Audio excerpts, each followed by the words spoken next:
What's up? This is EJ Stewart. What if I drop 40 days, 40 nights? One, you can't do it. All you are your words. If there's anything you learned about me, I'm gonna keep it 100 with you. Every morning, every night, for 40 days. Going to be a long 40 days this year. My skill shot will hold for your city for 40 days, 40 nights. Rest in peace to all my ops. For 40 days. If I can do that, then everything will be okay. You're the guy who can't finish a sandwich. You think you can go 40 days? This isn't normal! Oh, you're wrong, brother. I'm gonna go the distance. Let's go! Let's go is right. What's up? This is EJ Stewart. You are watching 40 Days, 40 Nights with your boy EJ Stewart. Ooh, that picture got a little crooked as I was knocking around stuff over here. That looks much better. With your boy EJ Stewart, 40 Days, 40 Nights. We're on night number 25 here. We're wrapping up the week. This will be week number 5 that we're done with. We're coming down to the stretch run here. After this, it'll be just 3 weeks left of 40 Days and 40 Nights, where I do 2 live streams per day. One at 8 a.m., one at 6 p.m. This will be a fun one. It's Kendall Fridays, which means Kendall Stewart, my brother, will join me later in the show. And he's got a lot of thoughts on NBA tanking. He's got thoughts on all different stuff. And we're going to have a fun conversation about everything happening, not just obviously with hoops and sports, but also what's going on with the wrestling situation, what's going on with superhero stuff. I talked about some Spider-Man stuff earlier in the week, so I'm very excited to have Kendall Stewart, co-host of New Generation Hero Talk and co-host of the Imperial Broadcast on New Generation Media. I'm excited to have him here on the show, so that's going to be loads of fun. So Kendall joins us at 6:30, but we got a lot of other stuff to get to on this program. We'll talk about the retirement of Chris Paul. We'll also talk about LeBron James and what his retirement may look like next year in a new city. And I mentioned those wrestling stories because we have now concerns about WrestleMania for this year. So much to get to. Again, it's going to be a lot of fun. EJ Stewart rocking with you for a little bit for tonight. For you guys who maybe typically would love to have Valentine's Day plans tonight. Obviously, it's not Valentine's Day, but some people like to get their action on Friday night. And you're here just with your boy rocking on the stream. Sit down. Have a seat, grab a drink, grab a whatever, and let's chat, man. Let's talk sports. Let's talk superhero stuff. Let's talk pop culture. Let's talk music. Let's talk whatever you got, man. Hit me up in the chat. Again, we're streaming live, multiple outlets. We're streaming live right now on YouTube, New Generation Media. Also streaming live on X, EJ_Stewart. Also streaming live on Instagram, Action EJ. If you can give me a like and a thumbs up on this video, if you can comment in the comment section for this, we greatly appreciate it. So let's get the ball rolling, man. I want to get right to it. So let's talk about what we got going on in the NBA. Obviously, it's the beginning of All-Star Weekend, and we got some big news out of the NBA with one legend calling it quits. Chris Paul announcing that he is retiring from the NBA. He was waived by the Toronto Raptors. He was, of course, traded to the Raptors before the trade deadline in a kind of money-saving kind of move that was kind of like an afterthought for much of the NBA trade deadline. He gets traded to Toronto from LA. He had no interest in playing for the Raptors, so he looked at his career and said, you know what, I think it's time for me to hang it up. Now, before the season, he had already said that this was likely going to be his last year, but certainly he did not expect his career to end the way that it did. If you remember, he was essentially deactivated by the Los Angeles Clippers because of disagreements with the coaching staff. It was reported that he may have had a verbal altercation with Jeff Van Gundy. It was reported that he had not been on speaking terms with Ty Lue for weeks. And a lot of the issues seemed to stem from Chris Paul having too much dip on his chip, so to speak. Seemed like Chris Paul, according to reports, according to what was being said, and Chris Paul has tried to tell his side of the story that he simply was trying to give advice and try to help the team out and be a good OG. The reports were that Chris Paul was telling players to do certain things out there on the court that was totally antithetical to what the coaching staff wanted those players to do. Questioning substitutions, questioning strategies, questioning how guys were guarding each other, questioning matchups.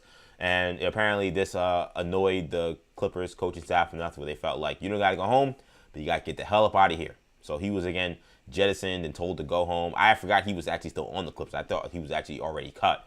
But they were holding out to see if they could trade him. They eventually did. He went to a team that he didn't want to go to.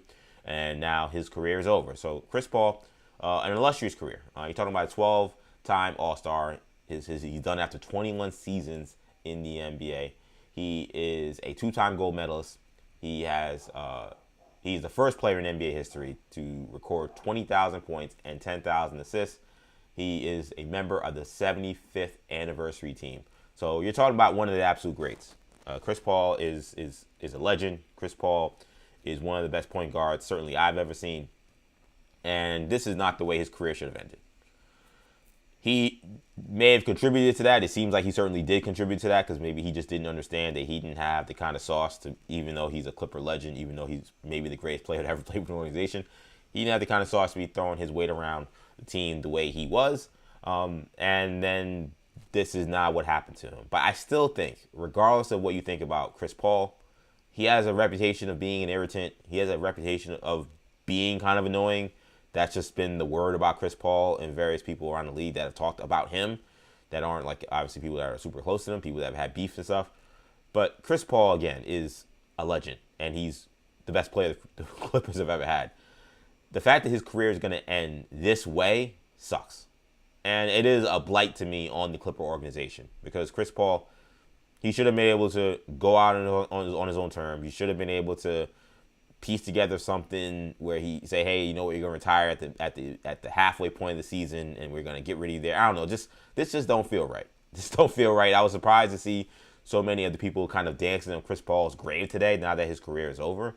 But he's a great player. He has all these accolades, all the All-Star games, a 4-time All-NBA first-team player. But of course, he's missing that one thing, which is the NBA championship, and he now enters that long legacy of great NBA players to never have won a title. So he's right there with the likes of, Patrick Ewing, with the likes of Karl Malone and John Stockton, Reggie Miller, all those guys that we talk about when we think about guys that, Charles Barkley maybe being one of the most infamous ones. The guys we talk about say, oh, he was great, he got so close, but he just never won a title. That's what you're going to say about Chris Paul, and that is going to be part of his legacy. I wonder how much of grace he will get because he's a little guy. We typically put the brunt of not winning a title on the guys that were, power forwards, swing players. We talk about the Vince Carters and the T-Macs. We don't really hammer the little guys quite as often, so I'm curious, despite all those accolades, will they kind of lighten up a little bit on Chris Paul because of that? Should we expect a 6'1" guard or 6-foot guard to carry a team to the championship as their best player? Very few guys have done it in the history of the NBA. You're talking about Isaiah Thomas. We were just saying guys under 6'3". You're talking about Isaiah Thomas, Steph Curry, and then it's a long canyon of people where you're trying to find, again, the guy who was a smaller guard that led their team to titles. You're talking about now you're doing the Clyde Frazier, right? You're going way back in the day. So it's definitely a blight, but I do wonder for his career, do you look at that and say, he was a great point guard. What was he? But what was he supposed to do? We don't kill a lot of these other little guards that didn't win titles. We look at them and they were just great players, right? Allen Iverson not winning a title, I don't feel like it's part of his legacy. He famously did it, and he went to the finals and he lost. But I don't think anyone carries that as, oh, Allen was great, but he just didn't win the big one. I think people think Allen Iverson is he overcame obstacles. Chris Paul is not getting any of that kind of grace. He doesn't get any of that grace currently. I just find that funny and fascinating. Again, but for the Clippers, though, this has been not a banner year. They're going to have All-Star Weekend at the Intuit Dome. Festivities already are starting tonight. But I think you're going to look back on this year and just think oh, my gosh. Kawhi Leonard, whatever comes out of the Kawhi Leonard investigation, which I honestly have no idea how the NBA is going to handle that. The way Adam Silver was talking tough about tanking, I kind of wonder if, I think it can go one of two ways. He may kind of use the tanking scandal, if you want to call it that, as a kind of cover for then whatever light sentence he wants to give the Clippers, or he can use it as saying, you know what, there's a new sheriff in town, and he may be the old sheriff, but he's got a new hat, he's got new spurs, and he's kicking ass now, and maybe he's like, I'm getting all you people out of here. I'm dropping the hammer on everybody, just to change the entire landscape and entire tenor of the NBA. He has that power, he has that ability. Does he have the guts to do it? I have doubts about that. But that's certainly still on the table. But the Clipper year, between Kawhi, whatever penalty they get, and then Harden demanding a trade midseason, tanking your season immediately, right as you were starting to get hot and turn the season around. And then Chris Paul, you jettison him unceremoniously, and then he has to retire. I don't want to say in disgrace because he's not disgraced, but it's just an embarrassment, I think you would say. I think that's a fair way to put it. He's definitely retiring in embarrassment. This is not how this was supposed to end for Chris Paul. This is not a banner year for the Clippers, but there aren't too many banner years for that organization. They always seem to find a banana peel and fall for the easiest tricks in the book in terms of how to be a sorry organization. When I think about Chris Paul, I'm thinking about now that his career is over and you kind of set his career, he's all said and done. Where does he rank among the greatest point guards of all time? Because I've been saying that to me, 1 and 2 are locks. You got Magic and you got Steph. Magic 1, Steph 2, no other conversation. Let's move forward. Now, I've said Steph's going to have a tough time because I don't know where he's finding the championship with the Warriors, but I've said if Steph gets to 5, we have to have a real conversation with him and Magic. But right now, he's at 4, so therefore he stays at 2. Then I think next one, I'm going Isaiah Thomas. After that now, I'll say, all right, where are we going next? Or actually, no, 3, I'd probably go Oscar Robertson. Then I go Isaiah 4. Who's 5? Do you count Jerry West as a point guard? Is he more of a 2 guard? If it's not Jerry West, does Chris Paul have an opportunity to crack that top 5? Are you putting him ahead of John Stockton? Are you putting him ahead of Jason Kidd?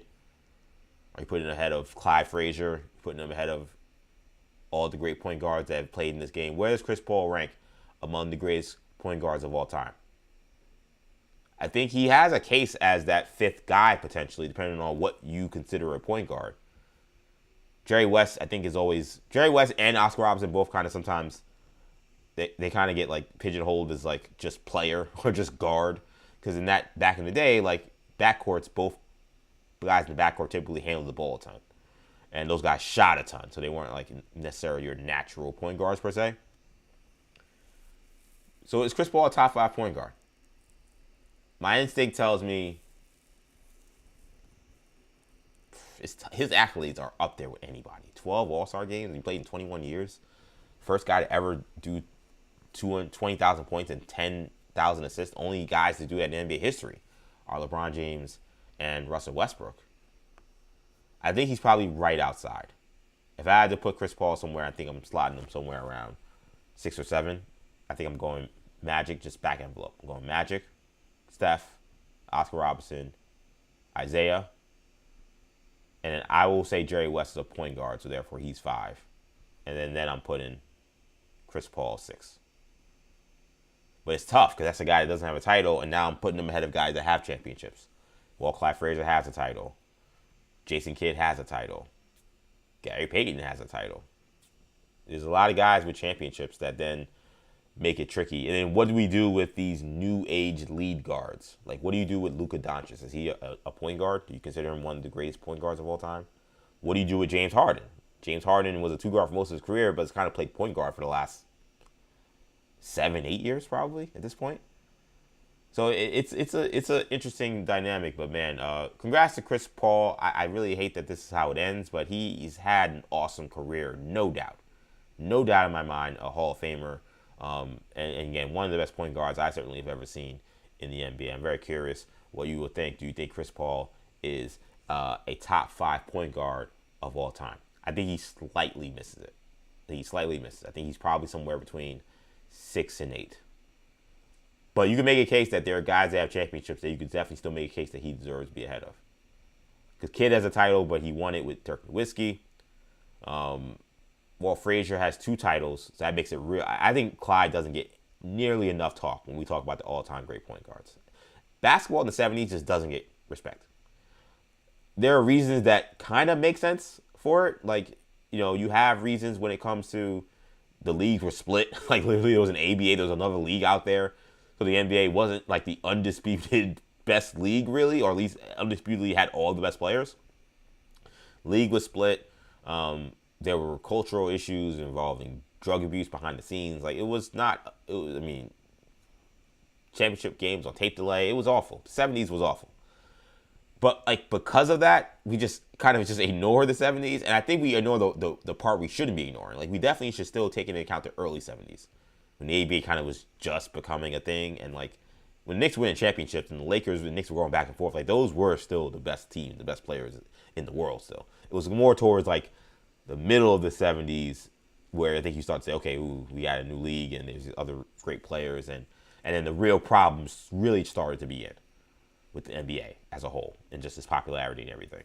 So the 70s doesn't get a lot of credit, but I think that Walt Clyde Frazier certainly has a lot of accolades that you could make a case that he should be a top 5 point guard. But for some reason, those guys always get ignored. Bob Cousy, another guy who definitely has plenty of accolades for sure, and all of the championships to sit down and say that I deserve to be in this top 5 too. So I would love to know what you guys think are your top point guards. Maybe on Monday, like I did with the QBs, I'll do this for point guards too. I'll sit down and I'll rank my top 10 point guards and give you a full listing. Sit down and really think about it. I'm curious if you guys think Chris Paul, does he crack the top 5 when we talk about the greatest point guards in NBA history? But he retires today, his career in the books. Again, shout out to Chris Paul. He was I know sometimes he was annoying for a lot of people, but he still was, to me, fun to watch. And when he would take over a game, whether it was with his scoring, whether it was his underrated defensive player too. He was one of the great defensive players of his position.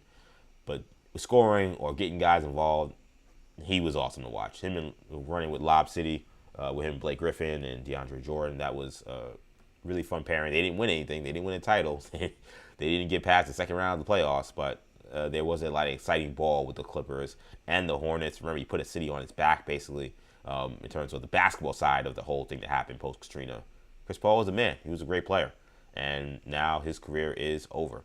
So we're going to move forward now. Speaking of guys that are looking at potential retirements, let's talk about one LeBron James. This was an interesting comment from Tim McMahon today. Tim McMahon was on NBA Today. He's an NBA reporter for ESPN. And he has some insight on what he is hearing is the speculation that is rampant around the NBA right now about what will happen with LeBron James next season. I know what the rampant speculation is around the league, and that is this summer there's going to be a reunion and potentially a retirement tour for the ages back home again with the Cleveland Cavaliers next year. So LeBron is a free agent this year. I've told you that I feel like he's been trapped in LA. Like, that is how I viewed his definitely this year and last year, I feel like he's been trapped in LA. He's in a place that can't win a title, a place that no longer is prioritizing him in any legitimate way or serious way. But he's still really good. Like, he's still all-star caliber. As long as he can play enough games to get there. I didn't think he should have made it because I didn't think he played enough games and he wasn't good in enough games. But when he's healthy, when he's played enough, he's still all-star caliber. He still obviously has all the business interests in Los Angeles. And I think there is monetary value to him being a Los Angeles Laker. But I don't think he wants to be a Los Angeles Laker. And I don't think they want him. Oh, by the way, his son is playing on the team too. So there's that. If you want to keep your son's career going. I think he's been trapped. And I've said the line before, and I'll say it again. Like, when Pusha T had that line on Infrared, Flash Without the Fire, a multi-platinum platinum rapper trapped and can't retire. LeBron is the multiple-time MVP NBA player that can't retire. I think he's looked at this and said, I'm too good, I'm making too much money, and I love this lifestyle, but I don't love this team. So what do I do? He was stuck. So I think that's why we saw those reports a while ago when they were saying that don't expect or don't just assume that you'll have a LeBron James retirement tour, because LeBron may just call it quits this year. He may just say, listen, according to the reports I heard earlier, we talked about this story on the show. It was he is not sure if he wants all the pressure of having to play in every single city. He got sued earlier this year, and the NBA got sued because he had that stupid commercial where he redid the decision, and people thought the commercial was going to be a retirement announcement. So they bought all these tickets for the last game of the Lakers season, which I think is against the Hornets, if I'm remembering correctly. And obviously, it turns out he's not retiring. So people actually literally tried to sue LeBron and the NBA, be like, oh, this was false marketing, and I spent all of this money because people ratcheted up the ticket prices on the third-party apps. and I spent $10,000 or whatever on tickets that don't mean anything because LeBron isn't actually retiring. Though we still don't know. He still might be his last game. But nonetheless, this guy tried to sue the NBA. And I think LeBron saw that and was like, I don't want this smoke. If this is going to be an issue where if I don't play this game or if I change my mind or whatever, then like, it's just, he doesn't want any of that. LeBron, as he says, he only cares about golf at this point. He doesn't care about a lot of other things. I think he wants to go out there and he wants to play well. I think when the playoffs start, he'll play hard and try his best to win a title, even if it's futile trying it with this Laker team. But I think that's kind of how he's approaching everything. So he doesn't want all this attention and hoopla from that standpoint. I think he would love the attention and hoopla, but if it's going to come with all this aggravation, he'd prefer not to have it. Unless he goes to Cleveland. And I do think going to Cleveland is a different dynamic and a different calculus. You saw him a couple weeks ago when he was in tears as that video played, and he's watching himself on the screen and the tribute, and he's crying and clearly playing for the Cavs, being a kid from Northeast Ohio who is from Akron, who played for a team that he lived about an hour away from. That means a lot to him, and those years will always mean a lot to me. Of course, he brought the city a championship. This was a city that, and an area that hadn't seen a professional championship in 60 years, 70 years. And it basically became the identity of the city, that they were losers. And him and his entire journey from being a young kid from Akron to being an NBA player led to him making the team a winner again and making the team a champion again. And I think that's something that he making the city a champion. That's something that he admires. So that's the only scenario where I think I could see him saying, you know what, not the only scenario, but I think it makes sense. I think if you're saying, and McMahon making the point that a retirement tour for the ages, I expect that this is already being pitched behind the scenes. People are already talking to the Cavs, talking to Rich Paul, talking to LeBron, maybe even talking to like the NBA and the league and say, hey, listen, like we want to do this thing. We think it'd be great for the league. We think it'd be a great marketing ploy and great to kind of send you off. Doing that with the Lakers and where they're at, it's not going to be the same. It's not going to be the same. It's not going to be as it would have value, but it's going to be weird having LeBron James tour for a team that's so much Luka Doncic's team, and again, it's not prioritizing him. The Cavs, I don't care if they win a title this year, they will still be prioritizing LeBron James. It'll be all the LeBron James show. The question is, does he want to leave LA for a year to do this? I would tell him it's 1 year. Like, why not? Like, to me, I have no problem with LeBron going to the Cavs. Maybe as an Eastern Conference Knicks fan, I'd have a problem because now LeBron's in the East, and that creates a whole dynamic, and we'd have to see how what the Cavs would have to do to make a trade, a sign and trade, I assume, would have to be able to make that happen. Those are all questions that we can figure out. But if LeBron's going to do a retirement tour, him doing it with the Cavs, the team he was drafted by for his hometown squad for 1 year, 1 year only, I think that's fine. I think that's good for the league, and I think that'd be a lot of fun. 6:30, which means I got my guy Kendall Stewart in the building. I already see Kendall is rocking his San Francisco Giants jersey. I guess that assumes that he's excited for baseball season. I didn't know basically being the jobbers for the LA Dodgers led to any kind of excitement. Oh, I got to change that because it says Shamari. Just Kendall today. Shout out to Shamari, though. We got to get Shamari back on soon. I actually almost called Shamari yesterday to talk about some of that other stuff we talked about. But now, Kendall Stewart joins on 40 Days and 40 Nights. Kendall, let's shout out to you in fresh jersey.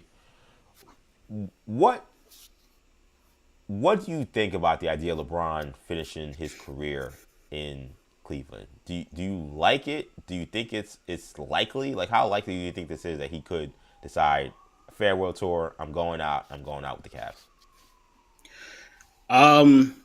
Honestly, I think it's the likely scenario in this regard. I mean, in terms of odds, like, I don't know if it's a 75% deal. It might be closer to a 50% situation.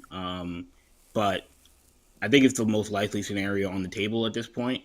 It's the one that makes the most sense for LeBron from a basketball perspective, from a legacy perspective. I mean, you laid it out. To me, like, beyond even the Lakers, like the Lakers not being his team right now is certainly a problem, and it's certainly a obstacle that if weren't the case, if they didn't make the Luka trade, would make, the Lakers being that last team more viable. But even beyond that, like, it's still the Lakers at the end of the day. And I don't think Laker fans, the entirety of the Laker fan base has embraced LeBron as like Mr. Laker. The city, I don't think has really embraced LeBron as Mr. Laker, Mr. LA, as much as, he was hoping would be the case. He's hoping he would take over Hollywood. I mean, he did one Space Jam movie I liked it, but, generally speaking, wasn't really well received. And then he made his movie and then he won a championship. But other than that, like, it's been okay. Like his time with the Lakers, like it's great. Like I think he deserves a lot of credit for bringing them out of the gutter. I mean, where they were before he got there compared to where they are now, is certainly night and day. But if we're talking about his legacy and like wanting to do again a retirement tour, a farewell kind of situation, Cleveland's the obvious pick. He's got a title there. He's from the area, drafted by that team, been there multiple times. And then again, they are a championship contender. So I think it makes a lot of sense. And even like you mentioned, like, would he be willing to live in Cleveland again for a year? First of all, when he was, especially the second time around in Cleveland, like, I mean, he ran that city, right? I mean, anytime, Rich Paul, Maverick Carter, always sitting courtside at every day, at every Cavs game, like, all LeBron's entourage, like they ran the organization for that second time around. And again, rightfully so. I mean, he was the team at that point. Even though Kyrie was there, and they had Kevin Love obviously as well. So it wasn't like he was the only star, but, it was LeBron's team. And so I'm sure he probably wouldn't mind having that environment. I don't know if that environment's still there. Like, I don't know if he goes back there and they're moving heaven and earth to make sure LeBron is capitulated. But maybe they will, because again, he's the franchise. He's the best player in franchise history. I think it kind of reminds me a lot of John Cena's retirement tour. Yeah, that's what I was thinking about too. In WWE, like, did Cena want to do like, a random SmackDown in Montreal? Like, maybe not, but like, it's like he's like, this is the last time, right? And so, he's gonna go through, do all the little things that any wrestler would do. And he would have his moment at the end of the year, which he did. So I think LeBron is probably going to approach it in a similar way if that's what the plan is. Yeah, I assume he still's got that big ass house in Cleveland that is like a city in itself, if I remember correctly. It's this huge mansion with all this crazy features. Because again, Cleveland not necessarily known for the kind of nightlife LA has and the entertainment life LA has. So he made his house basically his own entertainment. So I'm sure if he still got that crib, he could dust it off and get some use out of it. So and I think to me, I just feel like that. Here's my prediction to make it clear. Like I think there's either a retirement tour with the Cavs, or he retires this year. That I don't think that there is a retirement tour Laker aspect of this. Like, how when you're at a job, actually Chris Paul sadly he may know better than anybody right now. But when you're at a job and you've been there for years and you feel like you're not being prioritized, like when you like end up eventually saying, yo, like I'm out, like I don't want to be here anymore. Like they don't typically, they're kind of like happy and relieved. They don't like roll out the red carpet. Like, okay, cool. Here's all the paperwork you gotta do to fill out so you can please leave. Like, I don't think the Lakers, I think they'll do the stuff, but I assume this is not something that they even approached him about or talking about. Like, I think the reason why we're getting this speculation and these whispers that this could possibly happen is because I think that those conversations are already happening with the Cavs, and either the conversations aren't happening with the Lakers, or the ones that they had, the Lakers are kind of not really like, okay, yeah, whatever, we'll get back. Send in an email and we'll get back to you on the LeBron James retirement tour for 2027. Like right now, we have much more important things to do. We know that they don't prioritize him or Rich Paul anymore. Jeannie can't stand him according to the reports. We know that Rich Paul had no idea Anthony Davis was getting traded. LeBron had no idea Anthony Davis was getting traded. It's all been about the Luka Doncic show. This is not about LeBron anymore. Are they going to then about face and say, okay, no, now we're going to go backwards and make 1 year about LeBron James? And if they're going to be excited about it, they're going to take the kind of care that would be needed to make that happen. Like, I think you get vibes off people. You get feelings off people in terms of like how they view you as an employee or how they view you as a partner. And I think LeBron has gotten the message loud and clear. Plus, Then there's like there's also like there's a monetary value to it too. Because if you say I'm gonna do a retirement tour with the Lakers, even though they've ignored me for 2 years and they're acting like I'm not LeBron James, basically, you can say I'm doing it with the Lakers. You know how much revenue that comes with a LeBron James retirement tour that the Lakers will enjoy because they'll have all those ticket sales. They'll have all those luxury boxes. They'll be able to ratchet up the price of tickets as much as they want because it'll be the last time you'll see LeBron James playing in a Laker uniform all year. If you're LeBron and you're PO'd by what's been going on, why would you want to give all that pub to the Laker organization? Why don't you give it some place where you're actually appreciated and they love you? And we've heard all these reports that the Cavs welcome him in open arms. Give that back to your city. Give that back to your hometown. Give that back to the Cavs. I think that when we heard about LeBron not being all that keen on a retirement tour, I think that probably was him talking about, I don't want to do a retirement tour with that team. But with the Cavs, there's a weird thing about the Cavs being so close to a championship that that'd be weird to have like a team that is so close to a championship potentially, like trying to do a retirement tour. But it's LeBron James. It doesn't matter. He's the most important person in the city ever. So they'll up in anything in order to make that happen because of the revenue that comes with that. That would be worth more than a second title probably for the Cavs. So I think that it's either going to be retirement tour with the Cavs next year or he retires this year because I think that 23 patch, him crying, sitting in that bench, watching those highlights of him with the Cavs when he was in the Laker uniform, obviously, a couple weeks ago when they went to Cleveland, all those signs pointed to me that this thing is either ending soon or he knows last year's next year and he's going to be fully embraced finally again with this Cavs faithful for one more time. Yeah, I mean, you also have the new ownership component in LA as well. Mark Walter, Yep. He's been, just like he kind of is with the Dodgers, he's been kind of, quiet. He's letting Jeannie Buss take all the bullets, even though he's the owner at this point. Probably smart. Yeah, exactly. He's probably smart. But, I don't doubt that, like, the weird media environment that has come around that whole Laker LeBron thing isn't without his own, blessing, so to speak. Sure. So to me, I mean, I agree. I know people have talked about Golden State as a potential, destination. I don't know if really anybody wants to see that. No, definitely not. And that what that would be like?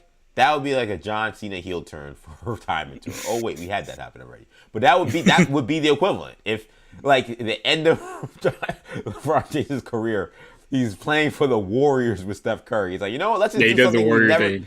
You're doing something we've never done before, just random. LeBron's never played with Steph Curry. He's gonna be on the Warriors for his last year. LeBron, the only way they'll be able to fix it is he'd have to get traded like mid-season to the Cavs. Mid-season Cleveland, yeah.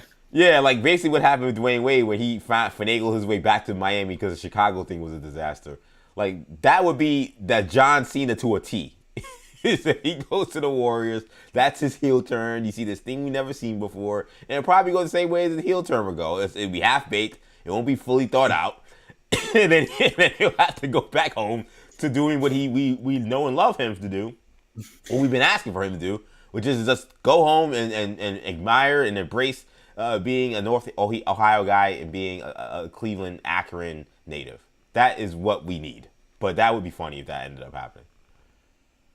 Yeah, no, I mean, and then there's another piece of this that, I wonder where all of this, me, I always think about the whole LeBron expansion team stuff. Is that still a thing? Is that a part of this? You mentioned, conversations with the NBA, obviously, potentially, and Nike involved and all these different entities. We just had the, reporting this week from Brad Townsend about finally that they're talking about doing Vegas and Seattle as expansion teams. Yeah. And we know LeBron's interest in the Vegas team for a long time. We also know him and Maverick Carter pulled out of that, that Saudi, F1 basketball league that they were trying to create. So I think there's a lot of moves that are probably being made behind the scenes. A lot of finagling being done. I think LeBron wants to time his exit up with him also trying to buy ownership stake into that Vegas team somehow. So, and I'd imagine he'd want a Tom Brady kind of role. Like, I don't know if he'll be like the minority. I don't know if he'll be the majority owner. I don't know if he got the money for that, frankly. Yeah. But I don't doubt that he can maybe set himself up in a Tom Brady type of way. Kendall Stewart joins me on 40 Days and 40 Nights. Chris Paul retires today. I was trying to go through, I don't know if you watched any of the show prior to coming on. Is Chris Paul a top 5 point guard of all time? I don't think he is, but he's close. Like, I ranked off Magic and Steph, obviously. I'm always weird with the 1960s, 70s guys when it comes to Oscar and Jerry West. Are they point guards? If they are, then he's definitely not top 5. If they I think aren't, Oscar definitely. That's what I said. I think Oscar Robertson is definitely a point guard. Jerry West is the weird one, where it's like some people list him as one of the greatest shooting guards. Sometimes people are second best, maybe behind Mike. Some people list him as one of the greatest point guards. He was kind of like, he was a guard. He played in the backcourt with Gail Goodrich for many years, and he shared ball handling responsibilities. There were times where he certainly was playing point guard. But like for a guy who definitely was a shoot first guy, like was he an actual point? It seems like no one really has a consensus on that. But I think if that's the case, then I went Magic, I went Steph, I went Oscar Robertson, then I went Isaiah Thomas, and then I went Jerry West. So that will leave Chris Paul out. Do you think that Chris Paul could crack that top 5 potentially? I would say no. I think he's certainly top 10. But I think he's in the tier with, Kidd and Nash and like that type. Stockton, yeah. Obviously, like I think he's in that next tier of obvious Hall of Famer, obvious legend. But as is the case with a lot of those guys that I mentioned, Kidd obviously got a title in Dallas, but those other guys, they weren't able to get titles. And I think that holds Chris Paul back to a certain degree. And we do the ring counting stuff, like in the case of Jason Kidd, to a lesser degree Kidd, but like someone like Gary Payton, like I don't care if Gary Payton's got a ring in Miami personally. I mean, he's got it, but like, whatever. Yeah, Dwight Howard's got does it add to his legacy? Yeah. Yeah, it doesn't do anything to the legacy for me, but but we're talking about guys who have actual rings in their prime, like, again, these guys don't really have it. And so I think that does hurt him a little bit. But yeah, I mean, when you're talking about legacy, I mean, the guy is, he was the de facto definitive, like, best point guard in the NBA for, I mean, almost a decade, Yeah, he was the best point guard for his generation. No question. Yeah, no question. I mean, there was a period, a very short period where Derrick Rose probably passed him. Yeah, by 2 years maybe. Yeah. Yeah, 1 to 2 year period. But outside of that, I mean, between the years of what, like 08, 09, to like 2016, that's a 7-8 year period. This guy was the best point guard in the NBA. And there's plenty of those years, before and after that he was easily top 5, without guys like Steph and, Westbrook and some of these guys coming into the picture. So, I mean, the guy's a first ballot Hall of Famer, absolute legend. I'm curious what his next move is. Is it coaching? Is it media? Seems like he's definitely lined up a media career, especially with the timing of this retirement. But definitely. But a lot of people wonder with him if he ever gets into coaching as well, because that could also be a part of his timing as well. As maybe he's lining himself up to be active in the, if he wants to be one of those guys that, he wants to be a guy that coaches immediately, like with the Pelicans. I mean, I know that's kind of a crazy idea, but with Joe Dumars, like hire him to be the coach of the Pelicans.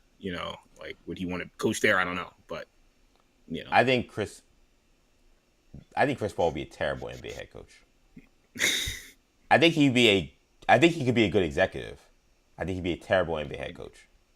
Because, so let me compare him to the guy that we all thought would be a good NBA head coach. And I think people are always going to, there's warts in the resume, and there's definitely shrapnel there. But I think today you have to say Jason Kidd is a good NBA head coach. He's a success.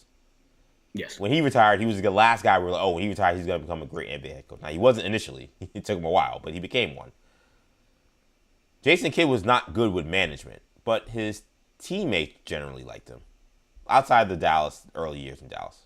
But in terms of, he was a extremely unselfish player. He wasn't seen as like an annoying guy.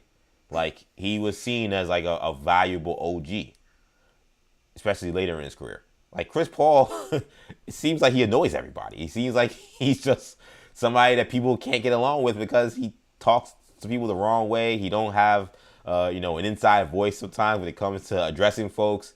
And I think maybe in 1993, being that kind of NBA head coach, he could be maybe great at it. Like, because there are a lot of guys who are yelling and just would talk crazy to guys. In this modern day, like Chris Paul trying to coach Gen Z basketball players, that's not going to go well. We know that's not him trying. You think they're going to listen to Chris Paul and him getting in guys' faces and talking crazy? You think they're going to want to listen to that? No, they're going to be like, who is this guy? Like, what is this guy on? Like, I don't think he'd. I don't think he would. I think he would rub guys the wrong way. I think the fact that the Clippers were able to just like off him, so to speak. No, like, obviously he's not dead, but you know what I mean. Like off him in terms of an NBA career, the way they did, and like nobody even said anything about it. I think that speaks volumes to me. That none of your teammates. It's the Clippers. Who cares if they want to trade you or cut you? Like you suck. That none of his teammates came out, even on sources, on background, and be like, "Yo, man, what they did to him was foul. Like what they did to Chris Paul has affected our locker room." It seems like those guys were like, "All right, cool, let's go to the next game." He's gone. I'm like, the greatest player in your franchise's history, one of the greatest point guards of all time, is just deactivated and on a road trip on the East Coast. He's just told us go home or stay in the New York hotel he's staying in, and you're just like, all right, cool, let's go play the Brooklyn Nets tomorrow. I'm like, any normal team, I feel like you'd be like, this is a big deal, and that could fracture a locker room. It seems like they got better after they got rid of him. Yeah, no, I mean, to me, Chris Paul's his temperament, it doesn't feel like he has an NBA head coach temperament. Like you said, there's a little bit of the Jason Kidd. Like, is he a little too politician-y? Is he a little too snake in the grass? That's why I think he should be an executive. Right? The executive stuff, he's perfect for that. He could snake some agents and some other GMs. Right. Like, easy. He has no problem doing that. He'd probably be good at it. I would hire him as a general manager tomorrow. Right. Like, I think, and I know this guy wasn't necessarily the best executive, but I think there's also parallel to Isaiah Thomas that I think he probably, the Isaiah Thomas career arc that maybe he would, emulate maybe more so in terms of, Thomas did the coaching and the executive stuff. He did coach, he does have an AAU team that he coaches and, works with. So he does have experience with the younger generation of players, but it's just different, right? It's different now with money involved and, team dynamics. But I definitely feel like there's no doubt he's looking at both, his guys, his peers that are now in the media game, like Carmelo Anthony, T-Mac, Vince Carter, guys he played against, Blake Griffin, obviously played with. Like, he's definitely looking at that. And then he's also looking at guys like JJ Redick, who he played with, being like, I could also do that, right? So he's got multiple avenues. Rajon Rondo, is an assistant with the Bucks. I think Rondo would be an awesome head coach. I think he's a guy I think teams should look at next year. He would be I think he would be a better head coach than Chris Paul. Because Rondo is also an irritant, and Rondo runs kind of crazy. But teammates seem to like Rajon Rondo, knowing that he's crazy. They seem to like him. They don't seem to like Chris Paul. It's just the vibe I get. Find me the guys that talk about how great a guy Chris Paul is. I never see these guys. They don't exist. Yeah. Yeah. Sorry, no, 1,000%. Yeah, I didn't know if you were frozen there. No, I mean, yeah, I think I agree. I think, and Rondo, and then there's the other thing of like, now Rondo is not as successful or as famous as Chris Paul, but like Rondo is on a bench, right? Like, he is actually kind of learning the ropes. Like, would Chris Paul be willing to be an assistant coach somewhere? He couldn't learn. He didn't know his place as a player. As a player, he's telling players, "Hey, don't listen to Jeff Van Gundy and Ty Lue. You should guard this guy. We should do this thing on the next play." Like, I'm like, if he don't know his place as a player, I have no idea how he's supposed to be an assistant coach. I just don't think. I don't think. And the thing is, I think he probably wants to be a coach. I think he wants to try it. I would not hire him. I don't think he'd be good. I think he'd be terrible. I think that, again, as an executive, I like that a lot more. I think that he can, I think, evaluate talent. I think he can help a coach understanding kind of what kind of style he wants the team to play. But him actually having to deliver that message and stuff, I don't want that. He has experience with the NBA PA, which means he has experience dealing with ownership. He did a very good job during those years. It seems like that's the only place where they miss Chris Paul is that. Because then they got Grant Williams and CJ McCollum, and now we got the second apron crap. That seems the only place where NBA players like, please bring Chris Paul back. He was good at that job. So I think he did that job. I think we take him to the executive office. I think that he would be good in that spot. And I don't know what it pays, but it might even pay more than being an NBA coach, depending on what team you go to. But Pelicans giving Joe Dumars $50 million, so 5 years, $50 million. So I mean, in some cases it does. Yeah, I mean that doesn't seem like money well spent. I hate when a guy that you're rooted for and you feel like he deserves an opportunity in anything, and then almost immediately as he gets there, you're like, oh man, maybe this guy just didn't deserve to be back in his job. Like I think we all were like, listen, I know Joe Dumars, like the end of the Detroit thing was so bad that he needed to do some penance for that war criminal work that he did with that salary cap. Like he needed to do the time. I'm sorry, I'm all for black executives in the NBA and stuff, but like he needed to do his time for the war criminal behavior of signing Charlie Villanueva and Ben Gordon. I mean, it was just war criminal. Bringing Josh Smith. Yeah, Josh Smith, war criminal behavior. You need to sit down, buddy. You need to get ready to learn Stu Jackson, buddy. That needed to be your job for years. So I get that. But at a certain point, okay, this guy did build a championship team. Like, he should eventually get another job. So then I was one of the people in the chorus and being like, yo, Joe Dumars, like, the NBA's changed. He's been around the league for a little while now. I'm sure he's evolved and stuff. Like, he deserves another opportunity to run an NBA team. And then, okay, he gets to run his hometown team. Cool, let's see how this goes. And then you have the mess the Pelicans have. Generational draft, no first-round pick.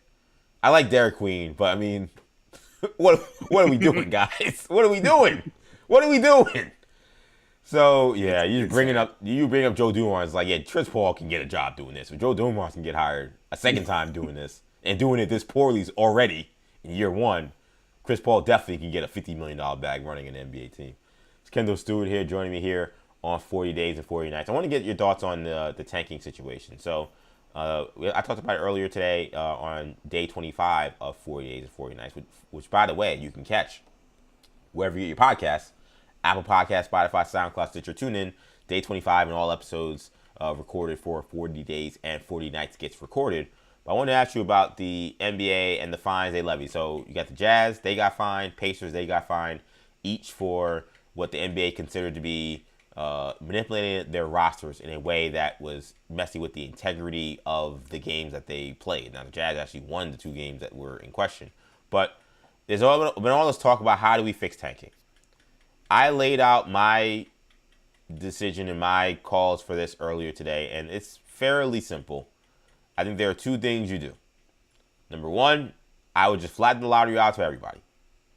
There's no longer a race to the bottom. If you miss the playoffs, you all got 7% shot. Simple. And just leave like that. And now it's not I need to be the worst team in the NBA in order to get a lottery pick. If your team is bad, you can probably just play normal basketball and be bad. It doesn't really matter. Do you have a problem that comes with teams deciding I take the 7% over the playoffs? Yes, I said you probably have to eliminate the play-in tournament in order for that to be viable. The play-in tournament's in there. You can't have that and this. You have to eliminate the play-in tournament, which is kind of good. It's kind of a cool thing. It's been fine. It's been pretty good. But I think I'm fine with leaving that. If that has to go away to stop tanking, I'm fine with that. That's my first proposal. My other proposal is the more radical one. And it's the one that is probably going to be unpopular, but I think that you want to really stop tanking. This is guaranteed to stop tanking. Every team's in the lottery. Every team. Just put in all 30 teams, or when the expansion comes in, 32 teams of Seattle and Las Vegas. When all 32 teams have shots. If you want to skew it a little bit, I'd say, okay, fine. Maybe we'll do, because if every team's in it, I think it's like a 3% shot basically for everybody. That's not that a lot. That's not a lot.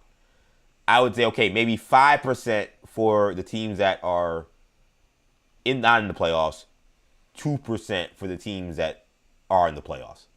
But still, make it so small and make it to where, yeah, you know what? The Thunder, they could very well get the number one pick. Tough crap. Build a good team. Yeah. Like, I'm sorry. Like, don't give me the, oh, what about competitive balance? What about all this stuff? BS. Sorry, you ruined your shot because you decided to manipulate the rules of the sport. So now we don't care about parity anymore. Find a way to get a good team. And if you do that, if you really think that tanking is that much of a crutch on the NBA, that will completely quash tanking. And another thing I said too is why I'm really more open to just putting every team in the lottery. Is I really think the only teams that if they got a number one pick, you'd be like, oh, that's unfair. I really think that's only like 10 teams. I don't think that it's like, I think you say, okay, in the East, if the Pistons and the Knicks and the Celtics and maybe the Sixers, like if they got the number one pick and the Pacers, who they may get it anyway. But if they got the number one pick, you may say that's like 5 teams. Oh man, that's kind of crazy. They got the number one pick. And in the West, again, okay, it's the Thunder, the Spurs, the Nuggets, maybe the Lakers, and the Rockets. Like, okay, everyone else, if the Suns got the number one pick, it's not a tragedy. It's not. Okay, cool. Suns, man, they were a playoff team. They probably got eliminated in the first round, but now they got a number one pick. That's interesting. Let's see how that goes. Or if a team got, and by the way, this is only one spot. Like, the chances of it happening are so small still. We don't still even know what's going to happen. But like I said earlier, if the Blazers got the number one pick in the draft as an 8th seed in the playoffs, I'd be like, great, cool. Portland's got a pretty good young team, and now they had a number one pick next to Shaedon Sharp and Denny Avdija. Like, that's lit. I'd be excited for that. I don't think it's this. I don't think it would be this crime to like parody if you did this, and you would definitely end tanking. There would be no incentive to tank if you just parody right in there. So that's my thoughts. I know you. First of all, before you get to your idea, what do you think about my ideas? I don't hate them. I agree with your sentiment that the idea of like the good teams getting top 5 picks is not the league breaker that people think it is right now in today's NBA. Because like you said, you laid it out. We've seen plenty of examples of it in the past. We've seen examples of it. We're seeing examples of it potentially this year, where a team like Indiana was in the finals last year. They're only not good because Tyrese Halliburton's out, and they're very much in line to get a top 3 pick in a generational draft. And nobody's saying the league is broken if the Pacers get the number 1 pick. We saw the Golden State Warriors get the number 2 pick in a year where Steph Curry and Klay Thompson and Draymond were hurt. And yes, they won a title after that. It had nothing to do with them getting the number 2 pick in the draft. Yeah. Absolutely nothing to do with them getting James Wiseman. Yeah. The Boston Celtics for years were a playoff team, to be playing the Eastern Conference Finals, and then also picking in the top 3 and getting guys like Jaylen Brown and Jason Tatum. That didn't break the league. It took us however many years to actually win a title. Like, right. Yeah, we were good, but we were a good team anyway. We actually ended up taking a step back, in the immediacy of getting those guys after the whole Kyrie thing fell apart. So, again, that idea is certainly overblown in terms of like, oh, if you do flatten the odds out completely, like we have these great teams picking. I mean, the San Antonio Spurs just got Dylan Harper. He's a good piece, but like, right. He's not the reason the Spurs are, a contender. Like, right. It's not, because the Spurs got Dylan Harper, like they're all of a sudden they're going to win 5 championships. Yeah, exactly. Yeah, league is broken. Like if they had the 10th pick instead of the 2nd pick in the draft, they still would be a top 5 team in the Western Conference. So yeah, I totally agree with that sentiment. First of all, I think the NBA is finding teams like the Jazz and the Pacers. As much as I am supportive of it in theory, I always get uncomfortable when the league tries to insert themselves in team strategy. I feel like the team should be able to manipulate within the rules in ways that aren't, like I guess my point is I don't know if the NBA should be determining who the top players on the Utah Jazz are, right? Like the second the NBA is saying, oh, they benched Jaren Jackson and Lauri Markkanen, who are the top players on the team. It's like, what's the line? Like, yes, I agree that Lauri Markkanen is and Jaren Jackson are the top players, but it wasn't the rule about resting guys, if they made an All-Star game in the last 2 or 3 years, which is also arbitrary. It's like none of these guys made All-Star games. Like Lowry, I guess, did, but like Jaren Jackson's not an All-Star. Like, or then you've got the Pelicans have been DNPing Jordan Poole. Like, is he not one of the top players on the team? I They're was gonna not say, tanking. I was gonna say, what is the line, right? Because like again, like okay, like what if the Knicks decide, oh, you sat Mitchell Robinson for the second half? Like, Right. I mean, in theory, yes, he helped the team win. He's not the best player in the Knicks, but like, Yeah. I get your point. It becomes a slippery slope where it's like, okay, we're Yeah. setting that the best players, but like, what does that mean? What if they sit their starting point guard? Like, or like Jordan Poole is probably the piece. highest paid player on the Pelicans. Right, But he's yeah. getting DNPs left and right because he hasn't played well. And Right. to a casual basketball fan, he probably is one of the 2 or 3 best players on the Pelicans. Right. But again, they don't have their first round picks, so they're obviously not tanking. So the NBA is not going to enforce it. So again, that's a slippery slope that I get why they feel is such an existential crisis for the NBA right now. So they have to take initiative. But if I was Ryan Smith, I'd be trying to fight this in court. If I was Utah or if I was Indiana. But to me, I texted you before the show. I have a proposal for fixing tanking that I haven't seen anybody put out. I think it's not going to completely absolve tanking. It's fairly drastic, but it's not as drastic as abolishing the draft, which we've seen people say. And Hate that. we've seen I see the point, but I don't think the tanking problem is so bad. We got to get rid of the NBA draft, personally. To me, I think the thing that would fix the tanking problem and a lot of issues in the NBA, and I've told you this a million times, DJ, is push the NBA draft age limit back to 21. I think if you push the age limit back to 21, and, I know people are going to hear that and think, well, if you push the age limit back to 21, the player is going to be better, which means teams are just going to tank more aggressively. But I would look at it similar to the NFL, which, obviously has that rule where, and I don't know if it has to be an age limit thing as much as it's just guys have to stay 3 years in college. But point being is if guys stayed 2 to 3 years in college, one, the players, yes, are coming in as better ready-made NBA products, which would make the tanking. I think a big problem with the tanking isn't just the idea of these teams losing games during the season intentionally, as much as it is the multi-year tanking cycles that these teams are going through. Mm-hmm. Again, we talked about the Indiana Pacers are going to get a top 5 pick probably in this year. People are saying, oh, the Pacers are tanking, but people aren't like so alarmed or disturbed by the fact that or by the fact the Pacers are going out there and losing games, because we all understand why, right? They don't have Tyrese Halliburton. They're not going to be as competitive as they should be normally. It's the teams like the Jazz, the Wizards, that are perennially bad and seemingly intentionally have built themselves to be bad for the next 2 to 3 years, going back to 2 or 3 years, that has made the league unbearable in these moments. We've got franchises now like the Sacramento Kings that have built themselves in a way where, they're not going to be good next year. There's not really a path to them being good. Luckily, we had teams like the Wizards and the Jazz make deals at the deadline, to get Anthony Davis and Jaren Jackson to where they're not going to be. They understand next year's draft's not that good, so they know, all right, now is the time to really cash in on this draft. But I think you really fix the multi-year tanking cycle. If the players are coming in and they're better, like, the teams just aren't going to be as bad, right? If the Jazz get a top 5 pick and it's a guy that is, what would be in year 3 of his NBA career potentially, like, you're talking about now, like, that's a guy like Brandon Miller or like, Paolo Banchero or guys of that, age and, that ability right now coming in as like rookies and second-year players.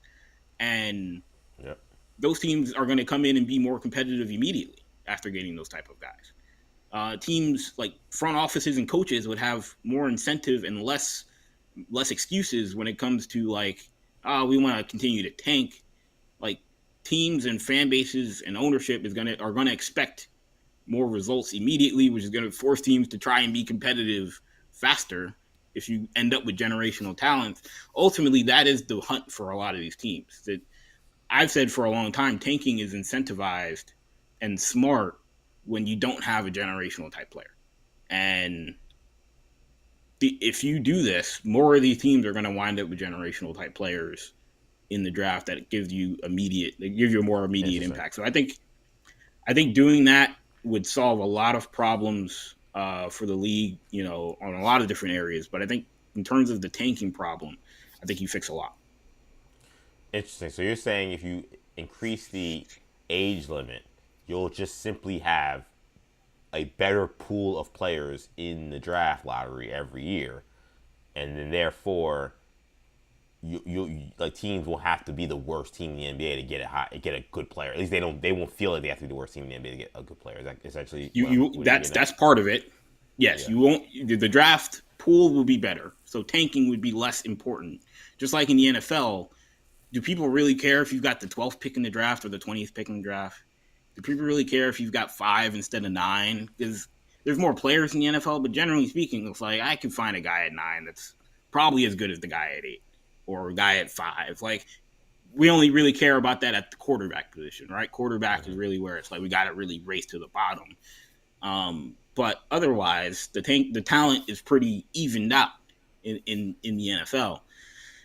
In basketball, I think you'd have a similar scenario, and I think, again, also the talent that these teams would be bringing in, the talent in the NBA would be better in a way that would make tanking hard for these teams to do.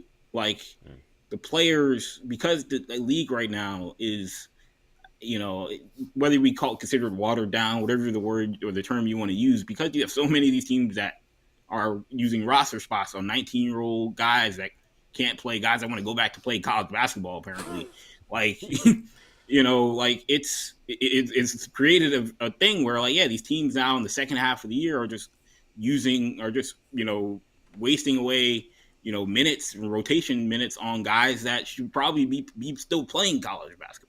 Oh yeah. All of a sudden you change that, and again, will bad teams still be bad? Of course, right? Will there still be instances where teams say we might be better off losing, guys hurt, let's keep them out, yada yada? All of that will still happen, but I think the results will be more genuine. I think the results will be more natural, more organic if you push the age limit back instead of these teams being in this desperate thing of let's just see if we can get the next 19-year-old kid, and then the guy and ultimately ends up not being that good. That's a problem that I think people are missing even with this draft. Like, this draft is coming up this year, and we'll talk about it, is widely considered the best NBA draft that we've seen in the last 10, maybe 20 years. And I'm not sure if any of these guys are good enough to truly make an impact, a winning impact in playoff basketball at the level that they should be. Like, could these guys play on playoff teams and be effective? For sure, right? Devanza, Boozer, Peterson, Caleb Wilson. Could these guys get minutes? Could they even start in some instances? Sure. But again, these guys are going to, in large part, going to be asked to be the best player on an NBA team. And I just don't think any of these guys are going to a bad NBA team and turning them into some playoff team, right? And that is, we just saw Cooper Flagg. Cooper Flagg's played great basketball, especially the last 2 months of his NBA career. And the Mavs still stink. He's a generational prospect. Wembanyama goes to San Antonio his first year, and they took an approach that I didn't agree with, of taking it really slow, but he wasn't good enough to turn them into some playoff type team year one. I think that's a myth that I think the NBA, and a problem that the NBA has, where it was even going back. You remember when Anthony Davis was coming out of Kentucky? Larry Brown was like, "Oh, if the Hornets." Or it wasn't the Hornets, it was the Bobcats at the time. It was like, if the Bobcats get Anthony Davis, they're a 50-win team immediately. And I remember at the time being like, really? Like that? Anthony Davis? And he goes to the New Orleans Hornets, and they stunk for 7-8 years before they finally got. He was an all-star, and they were still terrible. Yeah, and they were still terrible. So that is a problem that I think the NBA fixes immediately by, again, pushing the age limit back, improving the quality of talent coming into the league. you would help to curb the perpetual tanking Multi-year. cycles that these teams are falling. Because I don't think people will be that upset if, like, a team, we just kind of, we aged out of our, our prime window and our title window, and we're bad for a year, and then we wind up with a generational talent. Like, I don't think people would be as mad about that. Because I'm even thinking about, like, previous years. Like I really got to kind of go back to, like, the 80s and early 90s. But, like, you couldn't tank with a Shaq that had been in college for 2 years. You couldn't tank with Mike. Like, you couldn't tank with Hakeem Olajuwon. It was impossible. Like, you might not have won a championship. You might not have been the best team, the best team in the Eastern Conference, or the best team in the Western Conference, but you couldn't tank. Like, those guys were too good. They came into the league as grown men. They came into the league, basically walked into the league as NBA All-Stars. So that's interesting. Yeah, the idea that because the only guys that get drafted in the top 15 are now freshmen or European guys. Like, that's it pretty much. Yes. So the idea that those guys at that age, as talented as they may be, even the really good guys, that they're going to change life for an NBA team immediately is a fantasy, especially if it's not a generational guy. So what ends up happening is you end up stacking tanking year after tanking year after tanking year. Like, the Hornets are a great example of that. Like, you got to draft all these lottery picks, and finally they're good. Finally. They got the last teenager that they needed to finally say, okay, now we got a pretty good roster. Now we got a bunch of young guys here, but now they've all kind of grown up, and then we got the last guy that's really good, and now we can actually try to win some games. Detroit finally got out of it. Yeah, how many years you have to go through with doing that? Because Cade Cunningham at 19 years old is getting injured. He can't deal with the NBA rigors of a schedule. Like, it's a good point. I think I didn't really think of it that way. That you wouldn't, even if you have individual tanking years, you wouldn't have the perpetual tanking, because it would be impossible. Because also the product would be better. You just have better players in the NBA. Like, even like I saw people say, and I don't actually hate it. I saw people say they gotta like, I know you mentioned, flattening the odds. Like, see people say maybe they just gotta go back to the 25% for the worst team, because, like you mentioned, like a team like Charlotte, or these teams that just have been missing in the lottery all these years, like they tank. Yeah, Detroit. maybe just give them the first round, no more pick already. Yeah, just give them the pick so that they can get out of this cycle. Right. Again, the NFL doesn't have this problem. Yeah. The NFL doesn't have a lottery. The worst team does get the number one pick, and then the worst team, again, the players are generally better, and then the teams tend to get better. Some teams are always bad, but it's not as bad as the situation in the NBA. The other point about the NFL, too, I'm glad you brought that up, is because also the nature of the fact that the number one player is often a quarterback. There's no need for that team to get the number one pick again. Like, it doesn't really benefit them. Like, right. I mean, now, maybe you could argue they should. Like, I was banging the table with the Giants are morons for thinking that they didn't need the number one picks. They had a quarterback. I'm like, you idiots. It's not about Fernando Mendoza. That means like 4 first-round picks. Yeah, it means the first-round picks you get. But I guess the NFL has not advanced to that galaxy brainness of it. That, hey, if we're still bad, maybe we should just still keep tanking, at least another year or two. But the nature is, if you get a franchise-changing kind of quarterback, like, you're not going to say, I need to get the last pick in the draft. You actually want to try to win with that guy. They got to develop. You don't want to throw that guy out there into the fire. He's getting killed, So that's like an aspect of the NFL that's just simply, like, different from basketball, where, like, you just say, oh, I got a point guard. Now I don't need a number one pick. You may still need a number one pick if your team is right. Really sorry. Right. And again, it kind of goes back to your point that, like, yes, like, there are going to be smart teams that'll say, like, why not tank again? Like, why not get another top guy? Yeah. Especially, again, if the draft's going to be solid. But in certain instances, if you do seriously wind up with your, generational type guys, like, it's just going to be harder. It's going to be harder to do that. And again, fans aren't really going to be as excited about, like, we just went through a whole year of suffering to get this stud rookie who's obviously great, and you want us to lose another 50, 60 games? Like, I think that even in theory is just not going to be as palatable to the NBA fan base. And look, you walk into a situation where the league then also has way more ready-made stars, more marketable players. I mean, we're talking about the All-Star game. Like, the All-Star game would be better off if all these guys stayed 3 years in college, because De'Aaron Fox gets added to the to the All-Star game, and people are like, this thing's the Pro Bowl now. And it's like, I mean, De'Aaron Fox is a good player, but like, yeah, no way, he's not a household name, unfortunately. And it's like, yeah, if he did 3 years of Kentucky, he would be. People would be, oh, it's awesome. De'Aaron Fox, made an All-Star game. But, again, they have a lot of problems that would be fixed by doing this. Yeah, that's also a good point too, because like there was an aspect of a guy just being famous in the NBA because he's a college legend. Like there aren't too many Kemba Walkers though. There used to be a lot of Kemba Walkers in the NBA. Like Glenn Rice was a big deal mainly because of what he did at Michigan.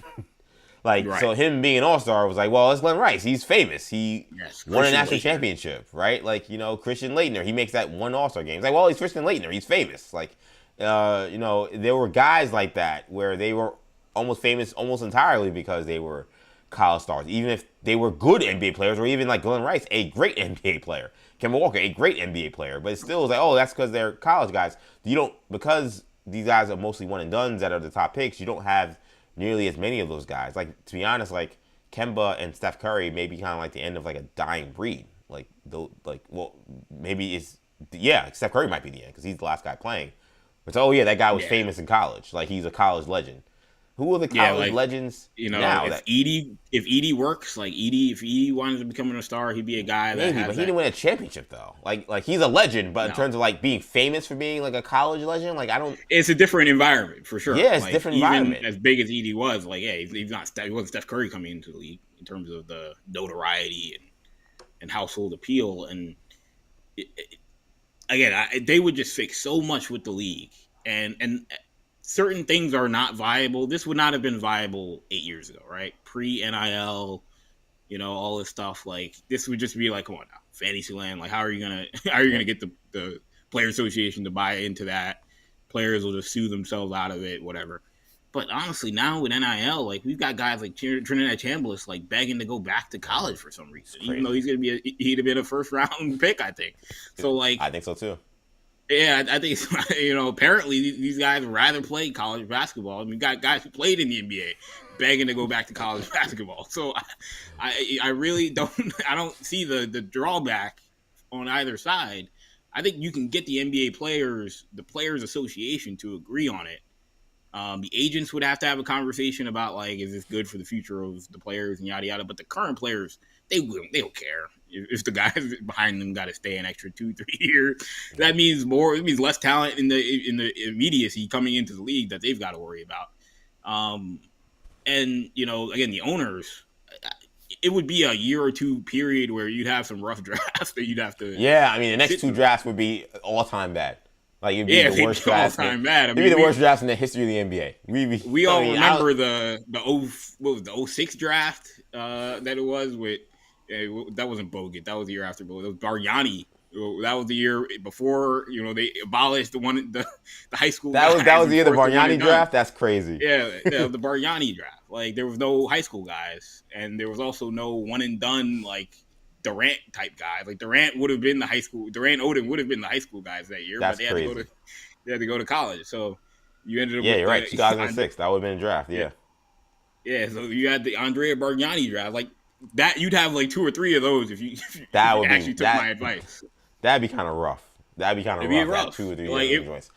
But you know what would happen if you did 2 or 3 Bargnani drafts? There'd be no tanking. I promise you, there'd be no tanking for any of these guys. You're right about that too. You're right about that. There would not be tanking for those guys. No, you're definitely right. Yeah, it's like I'm looking at this draft, and the thing is, they actually were a couple of good players in here. It was a decent draft. But like you had to throw a dartboard to find them though. Like LaMarcus Aldridge was good, and Rudy Gay was good, and Brandon Roy was good, but then he had no knees essentially. Was Lowry in that draft? You had Lowry. Yeah, good call. You had Lowry late in the draft. But yeah, then it's like Rondo's in this draft. So you had some good players. This could have been a worse draft. Like I always say to me, the 2000 draft and the Kwame Brown draft are the 2 worst drafts I've ever seen. This last year's draft might be up there too though. Last year's draft with Ricochet. Exactly. That one's looking nasty right now. I'm gonna be real. That one doesn't look like it's gonna go. Steph Castle's holding it on by a string. Steph Castle is the only guy, man. He's holding on for dear life to not make this thing a total waste. Oh, and the Victor Oladipo draft. That's the other one. Those are the drafts that Anthony Giannis Bennett helped that one a lot. Yeah. Yeah, Giannis and Victor Oladipo, the only ones. C.J. McCollum. Yeah. Yeah, that's also a nasty draft. Next year, if they did this, you'd have one of those. But yeah, this one is bad. But again, it could be worse. There are some pretty good players in here. Speaking about the NBA draft, man, I have a question for you. There's time travel exists in the future, and Kendall Stewart from 10 years from now comes in and he's like, hey, ask me anything. You get to ask yourself, who ended up being the best player in that 2026 NBA draft? Who do you think that your future self says? 10 years, man. 10 years. So you know me, EJ. I think that a big factor in player success is the environment they're in, Sure. that they get drafted in. So I think that'll be a big factor. Right now, it's very much a lot of landmines in terms of the franchises that will be picking at the top. But if I had to guess, I would say AJ DeBanza would be my pick. You know, we're talking about betting on the best physical profile of the top guys in this draft.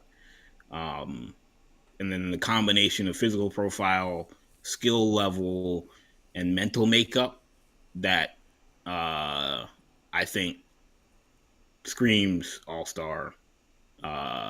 Whether he is a superstar, Hall of Fame. I mean, I don't know, right? All those things are very hard to pin.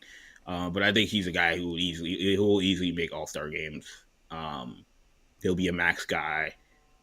He has I think the mental makeup honestly is maybe the most important aspect of AJ DeBance's, scouting report.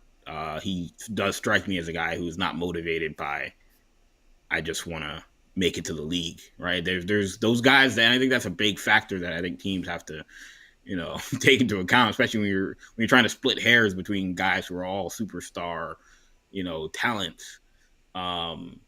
DeBanza strikes me as a guy who, like, just making it to the league is like, that's not, I wouldn't say it's not important, but that's not the bar. That's not the measure of success for him.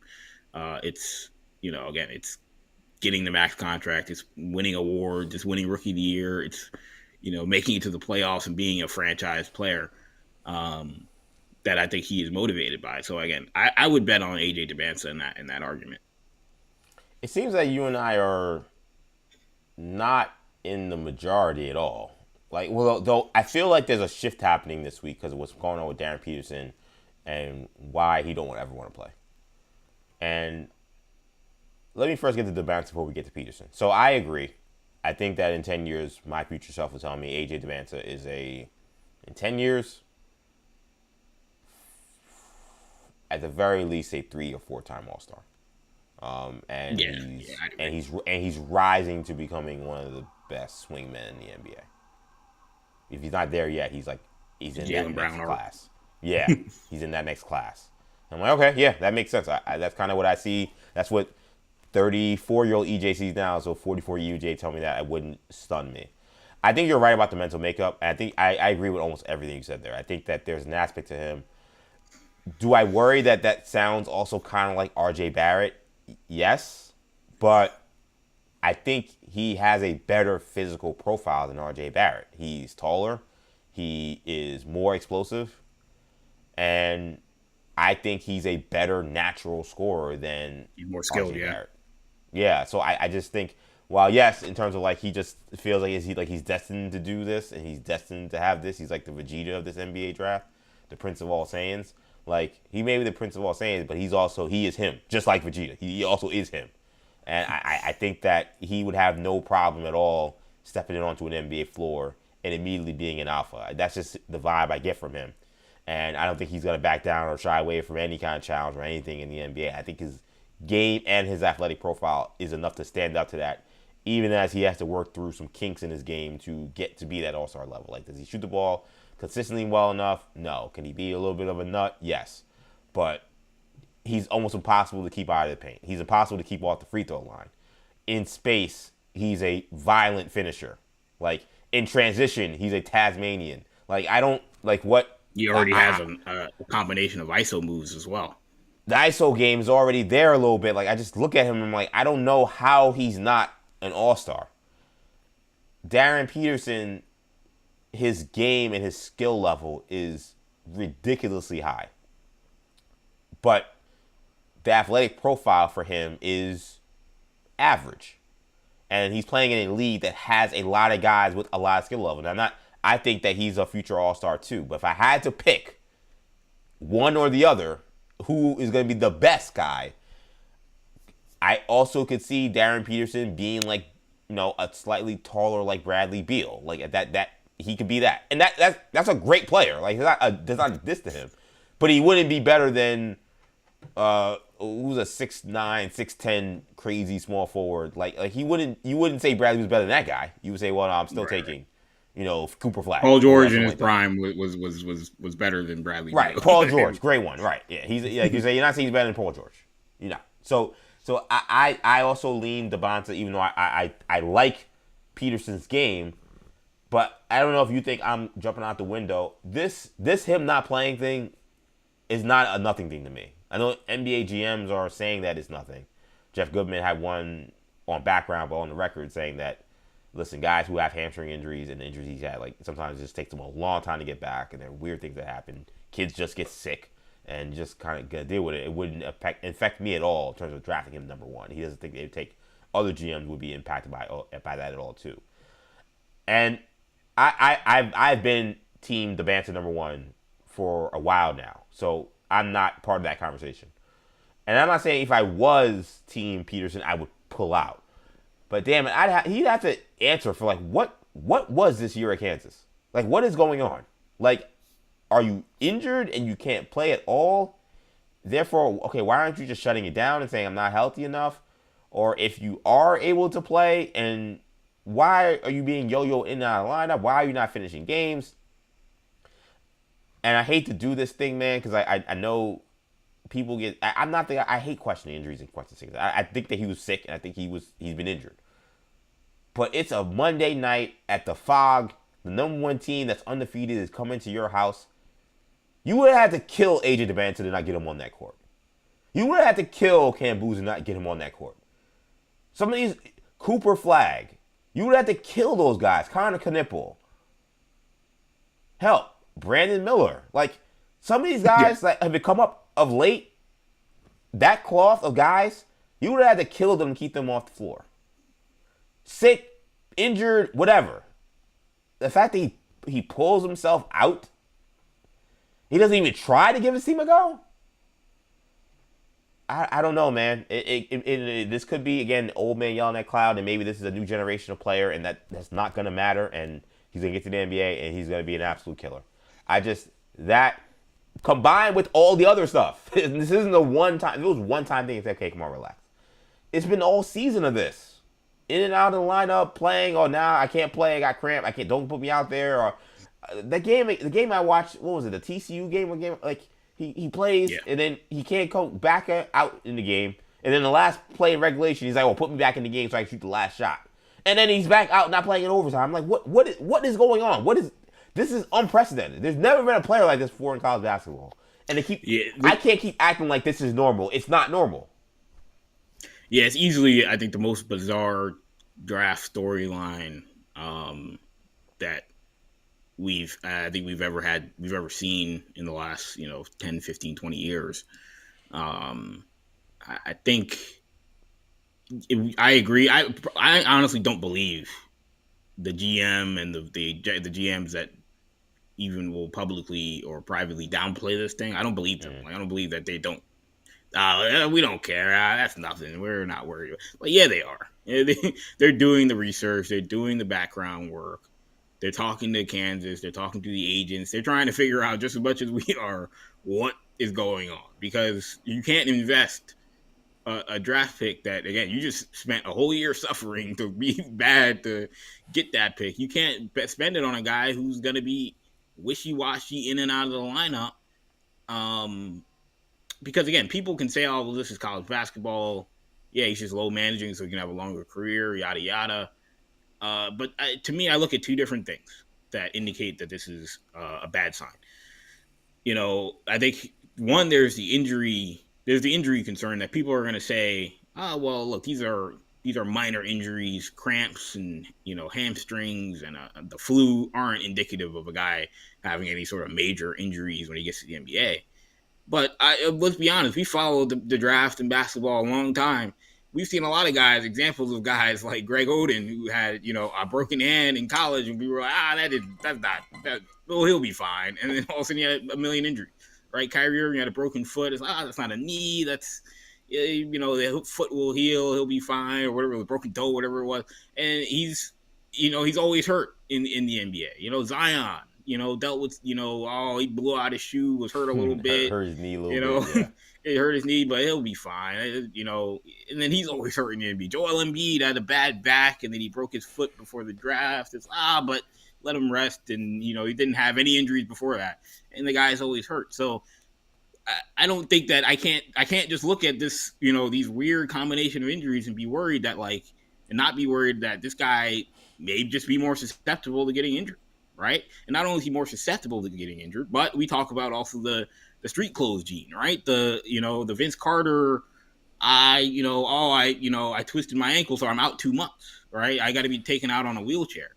If you're an NBA team, that's detrimental to, my team trying to win games in the regular season if guys don't have a pain tolerance and an ability to play through injury. And so just the injury factor alone is something that teams have to be concerned about. But then there's also the mental makeup side of it that, again, we can say, oh, it's college basketball. He's trying to get ready for a long NBA career. Who cares about a regular season game against, Arizona and yada, yada. But what happens, if he's worried about his NBA career now and people say, oh, when he starts getting paid, he'll be fine. What happens when it's a contract year and he's like, actually, I'm dealing with I'm a little banged up, as Antonio Brown told Mike Tomlin when he was talking on the shop. I'm a little banged up. I might need to get some treatment. That is the concern that teams are going to have is, I think another example of a guy who had those similar kind of mental makeup problems was Ben Simmons, right? Ben Simmons, we were like, people were like, who cares if he doesn't go to class at LSU? It's college basketball. He should be allowed to play in the NBA anyway. He should get rid of the one and done. Again, I think that's a backwards mentality. But they all get rid of the one and done. Let him play in the NBA. He shouldn't have to play college basketball. And he's great, talent, super talent. I agreed that he should have been number one pick in the draft. We all knew he was going to be, an all-star level talent. But the second the going got tough at all, he just quit. He was like, I'm not playing. He lost his mind. Yeah. Yeah, he lost his mind. He quit. He was like, I want to go be a professional fisher, rather than actually play basketball and then he started complaining, I have a bad back. And we don't even know, we don't know if we still don't know really if the back injury is real. It looks real because he's certainly not the same player he was. But, we really didn't know because we were like, this is Ben Simmons we're dealing with. He might be faking this thing or it might be a real injury. You don't want to deal with those type of guys, right? Jason Tatum had a broken foot at Duke, and, he came back mid-year, played through it, got better as the season went on, and finished the season out. He could have sat out, he could have quit at some point and said, I'm not going to play. But again, that was a sign of a guy who was, had a strong mental makeup and that has persisted throughout his NBA career. So it's a red flag. No doubt it's a red flag when these teams, in the NFL teams will do they'll do the green, red, yellow dots on a guy's character, on the field, off the field. In terms of his on the court, character, his basketball, it's at least a yellow. I'm not going to say it's a red because, but I can't say it's a green when this guy is, I don't know, right? That means we got to investigate, right? We got to look more into it. We can't just throw it away. AJ DeMance is a green, right? Cam Boozer's a green. Caleb Wilson's a green. These guys are super talents. Darius Acuff is a green. Kingston Flemings, I can go down the list. Yeah. Keaton Wagler. There's no questions. There's no question about any of these guys in terms of their basketball character, their basketball makeup. Darren Peterson's the only one, which is a credit to his talent that he's still seen as the no doubt, going away number one pick. But in a draft that's as good as this is, I can't overlook it. So yeah, I'm with you. To me, it's more of a. I'm not gonna say it's more of a debate. He's certainly in the mix for number one, but Definitely. I think he's just as much. I think I'm a big Cam Boozer guy. Like I think Cam Boozer is just as much in the mix as Darren Peterson is at this point. You got my good friend Rod DeRay in the chat saying cramps, flu, hamstring sounds like Lamar Jackson, who has also missed more time than you'd like without having any big significant injury. It's a pretty damn good comp there. Yes. Lamar Jackson's a guy that always sees something wrong with him. He's not a guy that's had anything debilitating or anything, but this stuff has made him miss time. And he has that thing where it's like, it just seems like if he's hurt, like he can't really go out there. Remember the guy need him in the back and late in the season, and he's missing games that decide whether or not they go to the playoffs. And it's like, you really couldn't finish that game at all. And sometimes I guess you just can't. And that's just his body. Everybody's body is different, but it does make you wonder. Again, this is a not for long league. We don't have time really to be generous and kind about we understand what he's going through, or he just has different pain tolerance. If you're drafting a player, you got to take all of this consideration and understand that, hey, listen, the Ravens they're not second guessing they're drafting Lamar Jackson. They do it 100 times out of 100 times. But like you're mentioning, these are just things that you do flag and say, this is, at the very least, something to, I agree, I think, look into. Rob also says here, let me bring this comment up. Says, it's also a bad look that I tuned in to hear investigating and drafting a guy when you aren't sure whether he's going to play on a given night, and we all know exactly who you're talking about. That's another one. You can turn on the thing and you're saying, oh, is this guy going to play every night? You got to investigate why he's getting hurt. You know exactly who we're talking about at this point in time. It is Darren Peterson. And that, it's bothersome to me because he's everything else about him is in terms of his game, he's the kind of player I love. I love. Give me the guy with super, super high skill level, and I feel like his floor is super high. If you tell me, okay, he doesn't end up being the superstar he's going to be or whatever, at least I know he's going to be able to come in and make shots. He's going to come in and be able to make offensive plays in space. I will take that a lot of times over the run and jump guys, even though now they're teaching the run and jump guys how to shoot, so now it's making the draft evaluations the guards, making it a little tougher now. I've kind of looked back at the last 7-8 years of drafts when it comes to the top of the NBA draft, and the guards that have worked tend to be the skill guys more than the run and jump guys, right? Yep. The guys who have been busts have tended to be, or even busts or underwhelmed a little bit, have tended to be the guys who are the run and jump guys. John Morant kind of being an outlier, but even John Morant has a super high skill level, right? On top of that, so sick handle, awesome passer. I don't know why he doesn't pass anymore, but coming out of college, that was one of my favorite traits about Ja, was that his court vision was insane. And then he got to the league and said, I'm just going to shoot nonstop. Kendall Stewart joining me here, 40 days, 40 nights. And who's the guy you think in this draft class you feel like is kind of being underrated? I know you mentioned Cam Boozer. Cam Boozer is number 3 pick in the draft, most likely. So I think doesn't count in this one. Who's the guy you look at and you say, I think this guy could be an all-star, and I know this draft is deep, but he's probably not getting talked about enough. So 2 guys to me that I think deserve more credit and more praise. One, I mentioned Darius Acuff at Arkansas. Yeah. Acuff. I don't know if people, realize what he's done at Arkansas in comparison to the other historical John Calipari point guards. I think there's a case to be made that he's the best point guard Calipari's had since John Wall. And that is, I guess it's almost, I wouldn't say it's an easy claim to make because as good as he is, but because statistically, obviously his numbers are insane and he's going out there and he's dominating every night.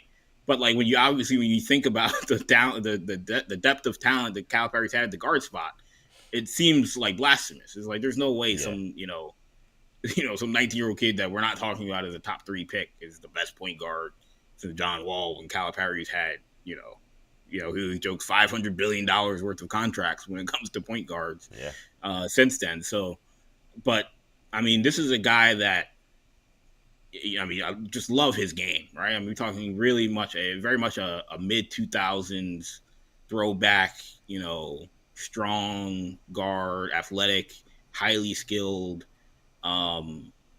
Think Marbury, Baron Davis, Steve Francis type. Can score on all three levels. Really doesn't have a weakness on the offensive end.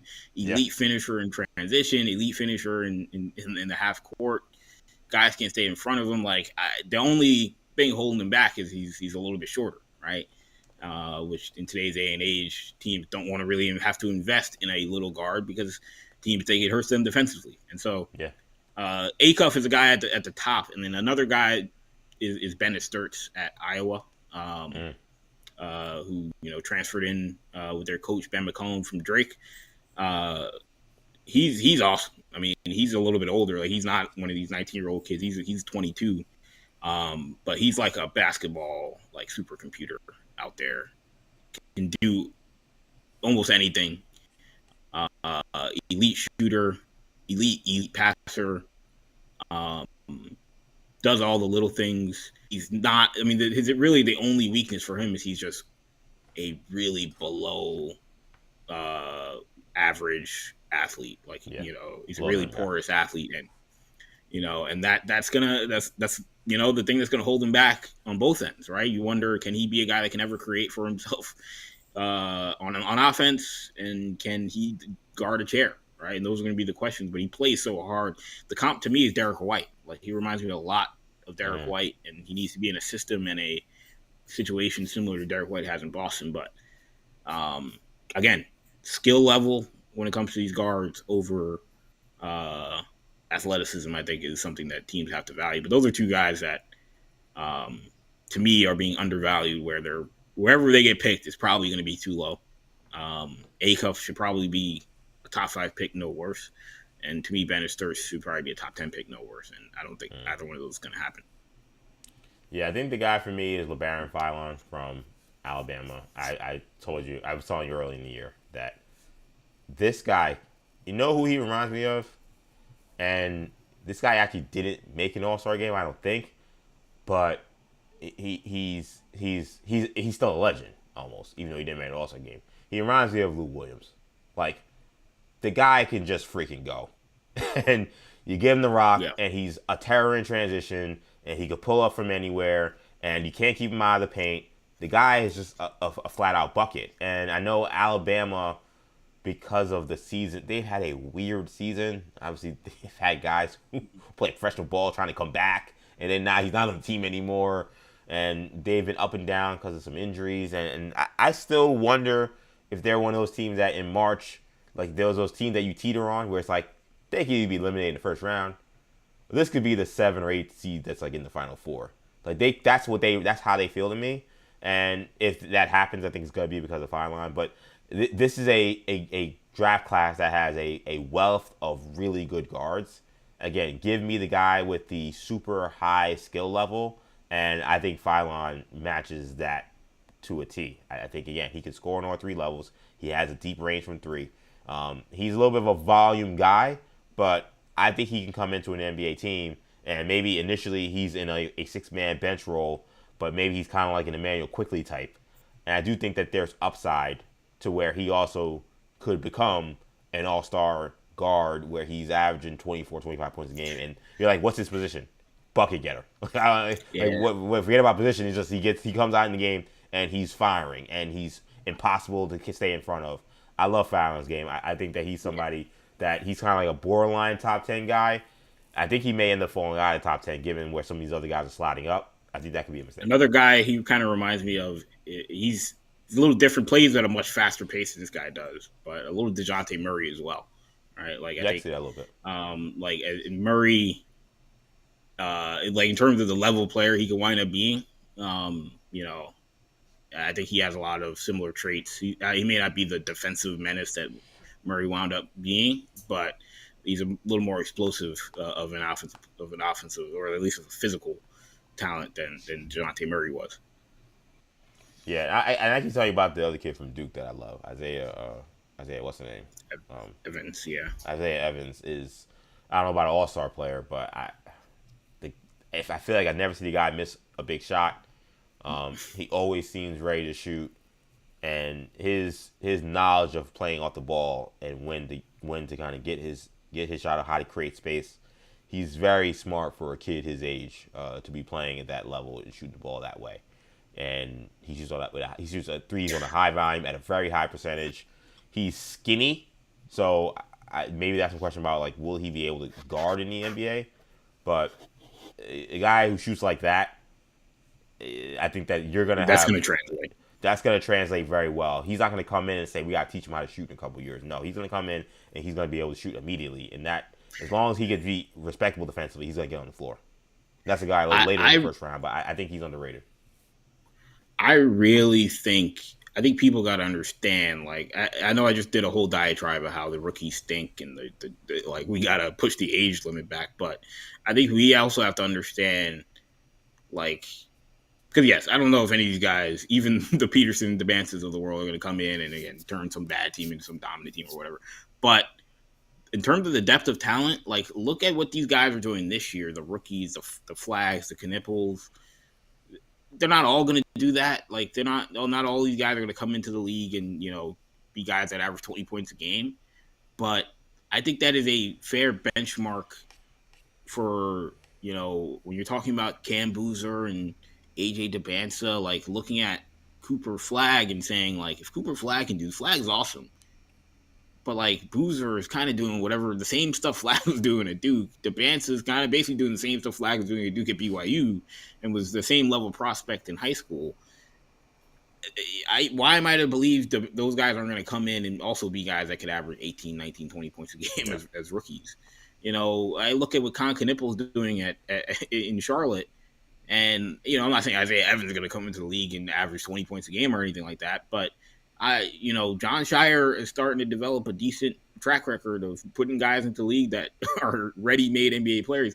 I mean, we joke all the time. Coach K was good at like guys getting their draft stock up, but like none of those guys were ever ready to play. Oh no, in the NBA. Yeah, Marvin Bagley was a disaster in the NBA. Bagley, Okafor. These guys were, we go down the list. Tatum's like the only guy of that one and done era of guys, you know, and Kyrie. The two guys that barely played. Tatum and Kyrie. Yeah, guys that missed a lot of time. Were the and guys ready to play. But even Zion had issues. Yeah, it's hard. Yeah, it's a good point. No, it's crazy. Shire hasn't had that problem. Do you buy those rumors that like he may go to the Bulls? Yeah. You buy them. You do. That's been my theory for a long time now. That like he's gonna go to the league. I was thinking about it. I was telling our brother Henry, you know, another great basketball mind. I was telling him, I was thinking this like literally. Duke was playing somebody like a week ago. I think he was playing Virginia Tech on a Saturday morning, and I'm watching and I'm thinking to myself like, Shire's got to get out of there. Because again, this recruiting class is bad next year. I don't know. Like Duke might be smart. Like they're bringing in some of these guys. Like they've got obviously a top recruiting class, but if they're smart, they're gonna really hit the portal aggressively as opposed to banking on a bunch of high school kids. But like this kind of feels like the year, man. Like again, you've got the Boozer twins. You know, Cam Boozer's awesome. You just coached Flag and Knipple. You didn't win with those guys. And Malowatch.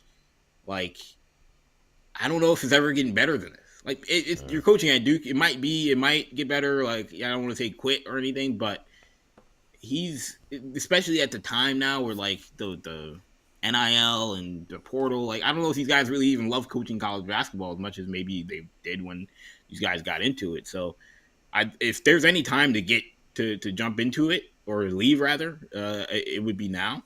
And I've always thought, the Bulls are the job that he would leave for because he's a Chicago guy. But really, the weird part about it to me is just the Bulls. Like, why do we keep hiring these college coaches? Like, that clearly Reinsdorf. Reinsdorf clearly loves it. Yeah. I think they're cheap. I think like Tim Floyd was cheap, and Billy Donovan as a second retread is cheap, and Fred Hoiberg is cheap. They get a guy from Iowa State, like that's not going to cost you anything. So I think that that's when Reindorf's this has been his MO, is that he doesn't like to go in his pockets, and that I think is definitely a big part of it. Now to get Shire from Duke, I think you probably have to pay a little bit, but you're still probably not paying him to be like the highest paid coach in the NBA or anything crazy like that. I guess for me with Shire, he seems so good at this though. That would be the only thing why I'm like, I don't know why I would leave. Is I get the aspect of striking while the iron is hot, and it is scorching, I feel like, for him. But he just seems really good at this, and he could do this forever. Like, he would never... I don't think he'd ever get fired at Duke. I think he's that good. I think that he would be too good. They're always going to compete. He'll probably win a couple of national championships. He could do this for 30 years. Like Marcus Freeman at Notre Dame. Like, exactly. He has really nothing to lose by staying. Right. He has, like he's not really nothing to lose, and I don't know how much there is to gain to coach the Bulls. It means a lot to him, but the Bull and it's not a good job. And he's taking the Bulls over. He be taking the Bulls over at, I guess, a decent time, not as bad as it's been recently. They got rid of some of those like old guys who were like not giving them anything, like Levine and DeRozan especially. But I don't know. I'm like, to leave Duke, and like when I think that you have to definitely capitulate yourself or comport yourself as just a very good college basketball coach. Clearly, you're at Duke, so the money and the resources means you always get players. I think you're kind of always going to be a 25 to 30 win team every year. You're always going to be in the tournament. You're always going to have a shot to win a title. Tournament's a crapshoot. Who knows if you win one, but it's Duke. I feel like you'll probably run into one at some point. If Kevin Ollie can win one at UConn, I feel like you'll figure it out at Duke with how good a coach he is and just the players they get. So I've seen those rumors. I'm like, I get it, I guess, but for his standpoint, I'm like, I don't know. I just feel like you could do this forever. Why not? Why stick around and take a risk on going to the NBA? One last guy I love by the way in this draft is also Burries from Arizona. I think that Fran Schiller compared him to Devin Booker, and I was like, yeah, I kind of see that. He's another guy who's a little bit of a bucket. He can actually play point, unlike Booker. Booker can't play point, but that's not his best position. But I think Burries certainly wasn't something he was ready to do coming out of Kentucky. No, definitely not. And Burries can do it coming out of college. And Burries is definitely a natural combo guard. But I've watched Arizona a lot this year. I was really impressed with that game in Kansas, where I felt like he was the only guy that was not at all kind of like stunned by like, oh my God, the fog is on fire, and how do we win this game? He's a freshman. He's the only guy I was like, all right, give me the ball, I'll figure this out. And he almost found a way to steal that game for them after they gave it back to Kansas. He's highly efficient. Another guy that can score on all three levels. He's not the greatest athlete, but he's got good size for a point guard. I don't think the athleticism will be much of a problem for him. Good handle. I don't really see many weaknesses with him. I guess he's kind of like impressively not spectacular, and maybe that's why he's kind of being, no pun intended, kind of buried among some of the other guards that I think, again, Acuff is electric. Fleming, when he gets going, can be electric. Like, there are other guards where it's like they pop. We're like, whoa, who's that guy? Does stuff where he can go. Michael Brown. I mean, he can go for 50, right? Like Burries is kind of like he's the steady guy. And sometimes in this class where I think you got these guards that can just freaking go, you're like, I mentioned Phylon earlier again. Like, you're like, all right, he's good, he's steady, but I'm like, yeah, that's good. Like, I think if he was more flashy, if he had more explosiveness, like if he had those things, I think we'd be talking about him a lot more as arguably one of the best point guards in this class. I think he kind of gets forgotten in part because of that, and I think in part because he's on a team that is so stacked. I think that people look at his team and say, well, he's on a team with other stars. Cole Pete is someone who gets a lot of attention as well as a potential one-and-done guy. So maybe he kind of gets lost in the shuffle, but I love Burries' game. I think that he's definitely going to be a very good pro. Your thoughts on Burries real quick before we move on? Yeah, no, I mean, I like Braden Burries as well. Like you said, highly skilled. I think him and Keaton Wagler have similar kind of profiles in that regard. Yeah. Wagler's he's another guy that's had these, explosive scoring performances that have, upped his, profile amongst college basketball fans. But Burries has steadily been one of the best, young guards in college basketball all season. I think it'll be curious to see how both him and Cole Pete, how they finish the season, because they're both having that thing of like we're freshmen and we're the arguably the best players on what was it, the number one, now maybe a top 2 or 3 team in the country. It's I feel like I don't want to say it's a harder responsibility, but it's something that I'm curious how these guys, as when the target continues to be on their back and they get into these tough games, like how those guys respond. But yeah, he's a super talent. And Koa Pete's another guy that I think's interesting. I don't, people are worried about his size and, what's he going to measure out at height wise. But honestly, in today's NBA, like, I'm not worried about that. Like, the guy is obviously he's a Mack truck physically, and the NBA is as downsized as it's ever been. So yeah, I don't think he'll have too many problems. Yeah, I think I'd have more concern about will he ever be able to be a shooter than I would be his shooting. Size. Yeah. But again, I think if you're evaluating NBA guys now coming out of college, I think you got to put the shooting thing as low as maybe it's ever been, because it's just, unless you need that guy to play for you next year. If you need him to shoot next year, okay, then maybe you need to put it higher.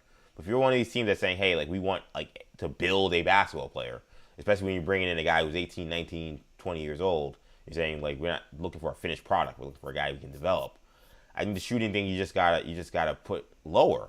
These guys learn how to shoot. There are guys who came in the NBA had freaking no jump shots, and now they're some of the best shooters in the NBA. Like, a guy I think about all the time is like Dorian Finney-Smith wasn't a shooter coming out of college, and all he did in Dallas was shoot. Like, we just talked about De'Aaron Fox. Like, Norman Powell can shoot at UCLA. Yeah, he had no 3-point shot, and De'Aaron Fox is now a dangerous 3-point shooter. You have to go over on the screens against him. like Norman Powell's in the 3-point shootout. People think he's got a good chance of winning. Yeah, Powell's a great shooter. Again, a guy came in the league. Like, I watched him. You watched me UCLA. He was a guy that was just purely in the paint guy. Just he's always trying to get to the rim. He had no jump shot. I don't know what it is. I don't know if they but clearly the shooting coaches have mastered teaching guys how to shoot. So I think they just allocate so much more time and resources towards guys' shooting development than they used to. Yeah, I think they they value the 3-point shot more. So I think they were just like, they want to live more with guys not being able to make a 3-pointer and say, okay, well, if you can defend or rebound or something, we'll still find a spot for you. Now, like, if you can't shoot, it's almost impossible to play you. Like, it's like you have to be so good at something else. Like, and almost all 5 positions. Right. Even center now, it's becoming hard. Like, if you can't shoot at all, man, you better be a top-notch defensive anchor, like, and rim protector, or like a crazy offensive rebounder like Mitchell Robinson is. Like, it should just be like, I'm just kind of like an average big guy. Like, we could get a million of those guys. To get a guy who, if you can shoot, you can be terrible on defense as a big man, but if you can shoot threes, you'll have a job all the time. Khalil Olynyk he's gonna keep having an NBA job, because somebody was like, well, you know what? If we have some big men that get hurt, if we put him in there, at least he can space the floor and he helps out our other offensive players.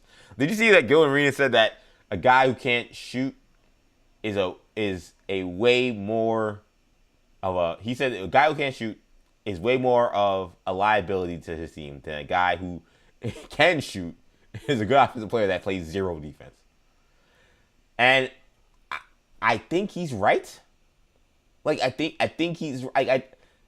Duncan Robinson, the Heat said he was unplayable, and now he's on a team where he's playing a lot of minutes, and the Pistons are freaking good.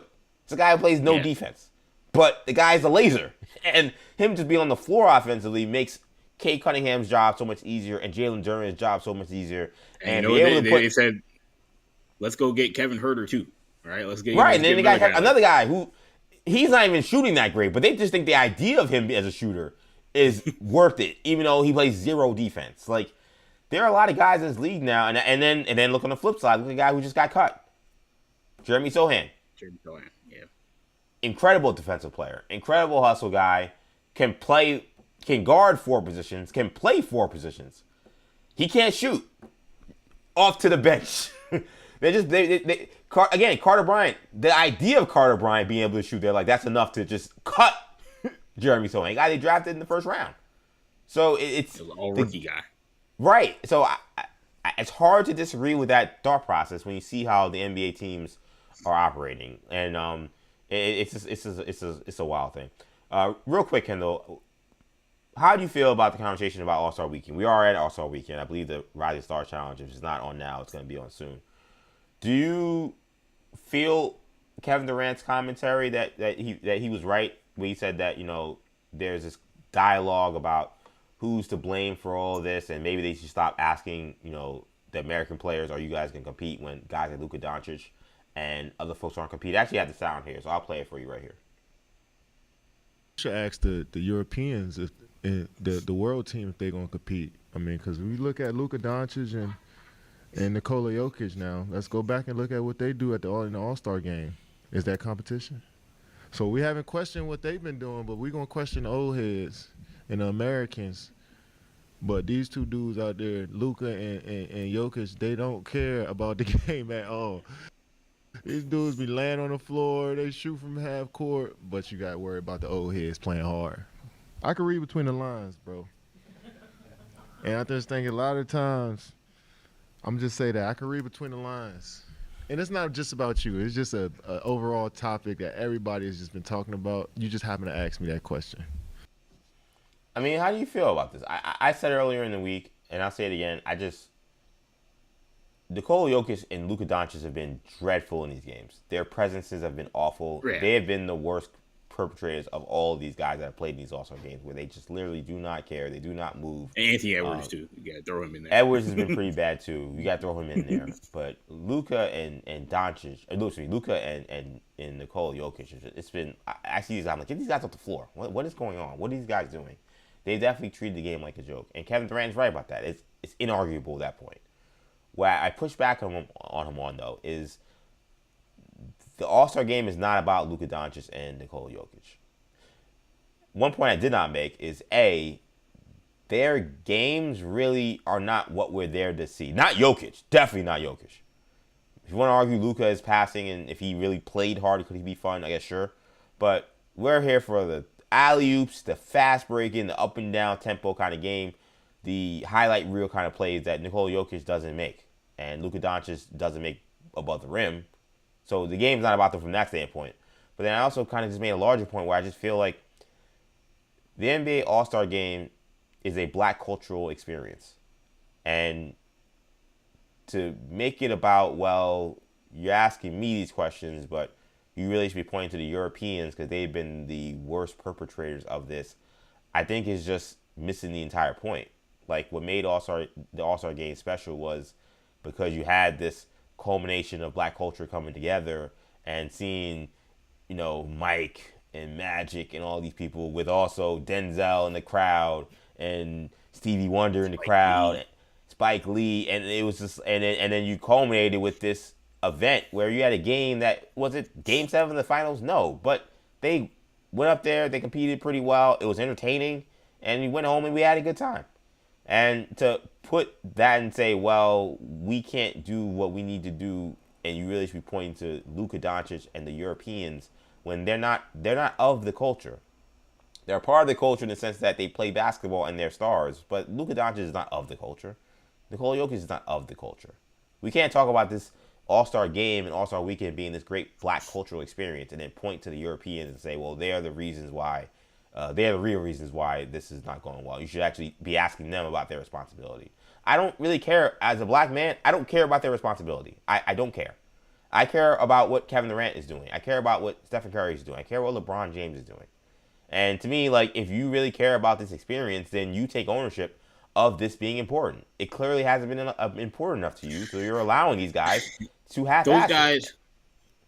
They gotta understand. Those guys gotta understand they are the standard bearers of NBA culture, NBA behavior, like still star behavior in the NBA. Like they very much set the tone, set the tempo for how these things go. Right? Guys want to play for Team USA when LeBron, Steph, and Durant want to play for Team USA. Guys want to play hard in the All-Star game when LeBron, Steph, and Durant want to play hard in the All-Star game. It's not Jokic and Luka. It's just not. Those guys, they have their sect and they have their way of operating.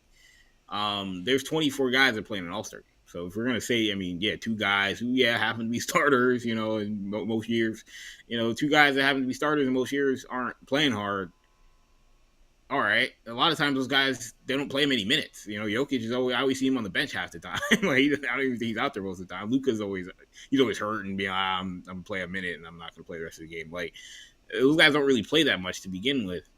Yeah, I mean, to me, look, obviously from the European side of it, like, these guys don't have typically like European sports culture. They don't really have all-star games, right? That's not really a thing that they do in Europe when it comes to basketball or soccer. Yeah. So like, yeah, you're telling them they got to go out there with nothing on the line. Yeah, they're not gonna play with their hair on fire naturally. But yeah, I mean, look, the All-Star game's got obvious problems. It's gonna be a thing, you know, come Monday. We're gonna talk about it again on Monday. Oh, yeah. It's gonna be, oh man, another bad All-Star game. What do we do? Do we get rid of the event? NBA's not gonna get rid of the event because it's a TV product that they don't want to get rid of. But like, you know, that one is a harder thing to fix than, you know, I thought I had a fix all for, you know, tanking. I don't know if there's a fix all for the All-Star game. I just, you know, I actually think the thing where I mentioned about pushing the age thing back, I think it helps the All-Star game being a more interesting game. But ultimately, like, improving the actual product on the court, you know, people were joking about if you make rights, you know, let's just do the racial draft and have them go have black versus white going against each other.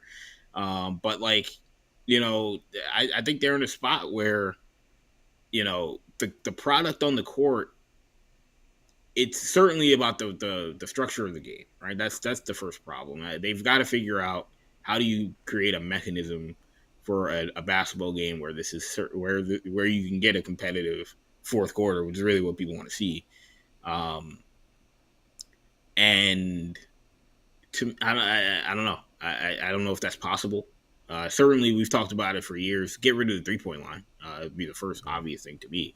Is you get rid of 3 because that's one of the main problems with the All-Star game product is it's become a glorified 3-point contest, half court contest. Like, get rid of the 3-point line, and you immediately do that. Maybe we've talked about making a half court game. Like, I think that's something we got to talk about, getting rid of the full court aspect of it. Like, I know people want to see the full court stuff. Maybe like the fourth quarter is not full court. Like, maybe the first half or the first 3 quarters is full court, then the fourth quarter is a half court game to a certain amount of points. Like, there's things they got to do to improve the product on the court. All of the nonsense that the league has talked about. I mean, Adam Silver, I am going to go as far as say he's the worst commissioner of the 4 major North American sports right now. And I'm not sure if it's even close. And I don't think Rob Manfred's any good. Gary Bettman has certainly been on the up from where he was maybe a decade ago, but I don't think Gary Bettman is really that good with the NHL. But Adam Silver has done a tremendous harm to the NBA brand. Like, it's I'm not going to say it's dying, but it's certainly trending you know, way down compared to where it should be. And a lot of it's just been the goofy decisions that Adam Silver has made. And All-Star Weekend, they continue to try these gimmicks and things that don't work. I just feel like there's way more simpler, cleaner fixes that don't involve, you know, ridiculous. Oh, let's have 3 teams go. Why do we have 3 teams playing this USA versus the world? Do people even know there's 3 teams? I see the commercial. It says world versus USA, but then they're going to turn it on and be like, there's 3 teams. Yeah, that were replacing guys that were Eastern Conference guys with Western Conference guys that are hurt. We're replacing guys who were international guys with American guys, and then moving the American guys to the international team because they have lineage with a certain. It's like this is a bad idea for an event. You know, I mean, that's ultimately the problem that they have. If I have to take more than 30 seconds to explain to you the All-Star game, you failed. If it takes me more than 30 seconds to explain how the NBA how any All-Star game works, it's throw it in the garbage. It's a bad idea. Like, I think that should have been whoever was coming up with this stuff should have been the simple rule. Like, can you explain this in 30 seconds? You can't.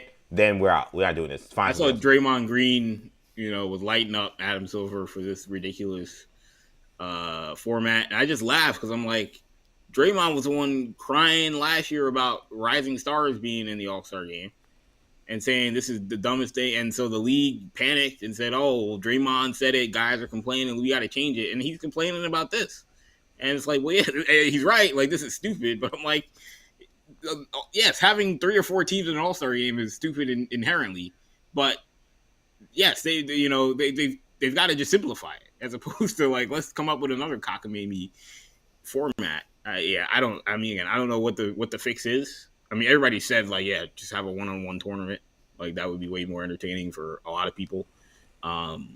You can build it up like boxing matches. Like I think people would get really fired up for one-on-one tournaments if the players were like willing to, get into it like UFC fighters and boxing, boxers get into it, like the PR aspect, which I think a lot of players would. I mean, I don't know if you follow. There's like becoming an underground circuit of like.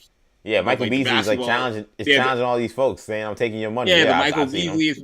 Yeah, it's becoming a pay-per-view thing now, where guys are so Javon Quinterly, was playing against like Isaiah Briscoe or something like that. So people paid to watch those guys play 1-on-1. I hope not. Yeah, it was part of the card. It was they were the undercard. They weren't the main event. But it's like, I'm like, what is this? Listen, I'd rather watch that than watch Jake Paul or Adam 22 box. So I mean, yeah, fair enough. That's a fine. Andrew Tate. yeah. I mean, to be clear, yeah, if that's the floor, then I guess why not at this point? But the hilarious thing about those events is there is like, just like boxing, there's like a month worth of press that happens. And we all remember the Michael Beasley, Lance Stevenson, media tour that they went on for a week. Yeah. They're doing sit down one-on-one interviews. Yeah, promos. I mean, what is this? Yeah, this promos HBO, and stuff. HBO Real Sports. What's going on? And so I think if the NBA leaned into that, I think that's a really untapped potential thing that they should look into. And I think that would also be a funny thing that you can build throughout the season. Like you can say like, all right, we just booked our first match for All-Star Weekend. And maybe it's not even a thing. Like maybe it's not even a tournament. Maybe it's just like we just have these random matches that go on, like WrestleMania at All-Star Weekend. Like, I think people would love that. So I'm gonna be honest. I've just thought of this off the top of my head. I was thinking more about, fixing the All-Star game. I think if you turn this into just a WrestleMania card, I think people would love it. Who is the main event of an NBA All-Star card for a one-on-one tournament? What's the main event? Right now in today's NBA, I don't know who actually, like Durant. We know Durant does it. I don't know if Durant would get into it enough. Like but I think he actually might. You'd have to find somebody that'd be willing to like. He don't want to lose. He don't want to lose one-on-one. I feel like Durant versus Anthony Edwards would be box office. From like, because Anthony Edwards would bring the talk, but Durant would be the guy that people will think like, oh, he's the favorite. There's no way he doesn't win this, but like he's the old head. I think that's the thing you book number one if I'm the NBA. That would be a good main event. I can't lie, that'd be a good main event. If I was doing this, so my guy is hurt right now, but I think I would go Anthony Edwards and Shea. I think I booked that as a main event. Yeah, that's probably better. You got history from the conference finals. You have this commercial where he's saying he's a foul merchant, and there's clearly something there. I don't think it's anything like true animus, but we know what's happening. There's competitive tension certainly between those. Definitely, I think that, and I know some people argue is Shea all that interesting. It's like, well, I think you put him next to Anthony Edwards, that becomes interesting. I think it doesn't matter if you don't think he's interesting. Those two guys against each other is interesting. One-on-one, I would see that. I mean, another guy that would certainly get into something like this is Jaylen Brown. Like Jaylen Brown, he would too. One thing Jaylen Brown can do is it's PR, right? I mean, he won Player of the Month because he spent a whole 2 weeks complaining about not winning the Player of the Month the month before. Oh yeah, and he didn't even play as good the next month, but then won Player of the Month because people it was just here, damn. He got the Here Damn Player of the Month award. Yeah, he got the Here Damn Player of the Month. But yeah, he would 100% sell whoever he was going up against. Like again, I don't know if the NBA's ever thought of this. Sometimes there's these ideas where I'm like, they had to have thought about this because they have billions of dollars on the line. Like I have nothing to gain from this other than entertainment. The NBA's got real money to make, so I would hope that they've thought of this. But I don't know what's stopping them because I think the players would be into it. Because also a lot of these guys wouldn't have to do anything. Like they'd be able to show up to All-Star Weekend, show up to the thing, and they, but they wouldn't have to play in a stupid game that they don't want to play. Yeah, and because you wouldn't probably, for an event that's 2.5 hours, 3 hours, you wouldn't probably have more than 5-6 games. 5-6 games. Yeah, I was even thinking maybe even 4. Yeah, you're not. This is not going to be something where these guys are going to be playing for ever, right? So yeah, you would only need at that point 12 guys essentially. So that's interesting. It's crazy we stumbled upon that. Is that the fix for NBA All-Star Weekend? Just make a WrestleMania card, like a boxing card, like a one-on-one matches. Just have that be a versus battle basically for the entire NBA All-Star game. I promise you, NBC would love that. Like, I don't know if they would love it for their brand, but from a rating standpoint, any network would love that better than just having the traditional All-Star game at this point. Speaking of wrestling, before I get you out of here, have you heard the stuff about WWE and the concerns that have been happening involving WrestleMania? Yeah, it's interesting. I think that one thing I thought that was interesting, and I wanted to mention the last time we were on here previewing Royal Rumble. I don't know if you saw the metrics from last year that the Royal Rumble was the most watched PLE of 2025 over WrestleMania's night 1 and 2, or over SummerSlam's night 1 and 2. And I thought that was an interesting, question of like, is the 2-night WrestleMania thing viable still? Like, it's viable. Like, they're always going to do it. It makes them money. But like, is it really healthy for the WrestleMania thing to have these 2-night things, these 2-night, events that really, I don't want to say watered down, but essentially watered down like the actual event a little bit. It's something I wonder WWE wonders about. And again, they were going to make plenty of money doing this as a 2-night thing. I'm sure there's a financial incentive, and if there wasn't, they wouldn't have done it with SummerSlam. So obviously it's something that they have to consider. But in terms of the situation they're in right now, I think they're in a weird spot. I mean, we talked about it going into Royal Rumble, but coming out of Royal Rumble, I don't feel that much better. I love the Reigns, CM Punk, feud. Like, I think that's something I told you, I said that's the money match. We were talking about that. I said Punk and Reigns makes more sense if you're going. We were trying to figure out what do you do with Reigns if he wins. I said if you put him with Punk, that's a little more interesting than doing this Rose thing again, which was the right call. Right. Yes. So that, I think they're in really good shape, but again, I'm not really sure what the outcome is going to be with the other title. But are they going to set up some sort of multi triple threat fatal 4-way type of thing? I don't know at this stage, but I think they're struggling to figure out in this post Cena, post Rock, like. They've kind of used those guys as crutches a little bit the last couple of years to generate excitement, all the bloodline stuff. Like, what are the moneymaker feuds that we can put together? I mean, they've got Lesnar, obviously, that they're trying to figure out who to put him up against. And, they're going to definitely going to want to highlight him going into SummerSlam in Minnesota. A lot of people think we may get a Gunther, Brock Lesnar thing. We try a retirement match for Brock Lesnar. Yeah. But I think that they're definitely in a weird spot in terms of trying to build WrestleMania level matches right now. One thing that would definitely fix things is if they can get this Jericho thing. They can land the plane on bringing Jericho back before that. Yeah, I think we guess what the plan is, but I think it might have been a mistake not debuting him at the Royal Rumble if they're this concerned, because apparently the reporting is this was according to WrestleVotes Radio via Fightful. They said that concern is mounting within WWE circles about WrestleMania 42. There had been a, quote, all departments meeting within WWE as a result of sagging ticket sales.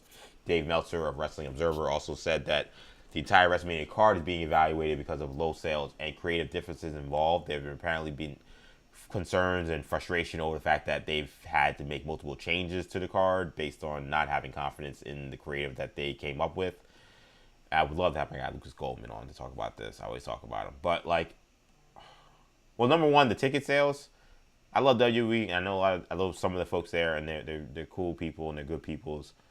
Guys, like, the prices are outrageous.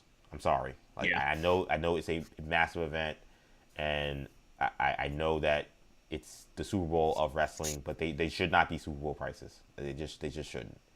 And if we're being honest about why, when we're in a economic situation we're in for a lot of folks right now, why people aren't running to spend a lot of money to go to a big money city in Vegas and spend a lot of money on tickets, where if you want to go with your friend or your son or your daughter for one night, you're probably spending $3,000 to $3,000. Like it's just to sit like in the nosebleeds. Like it's insane.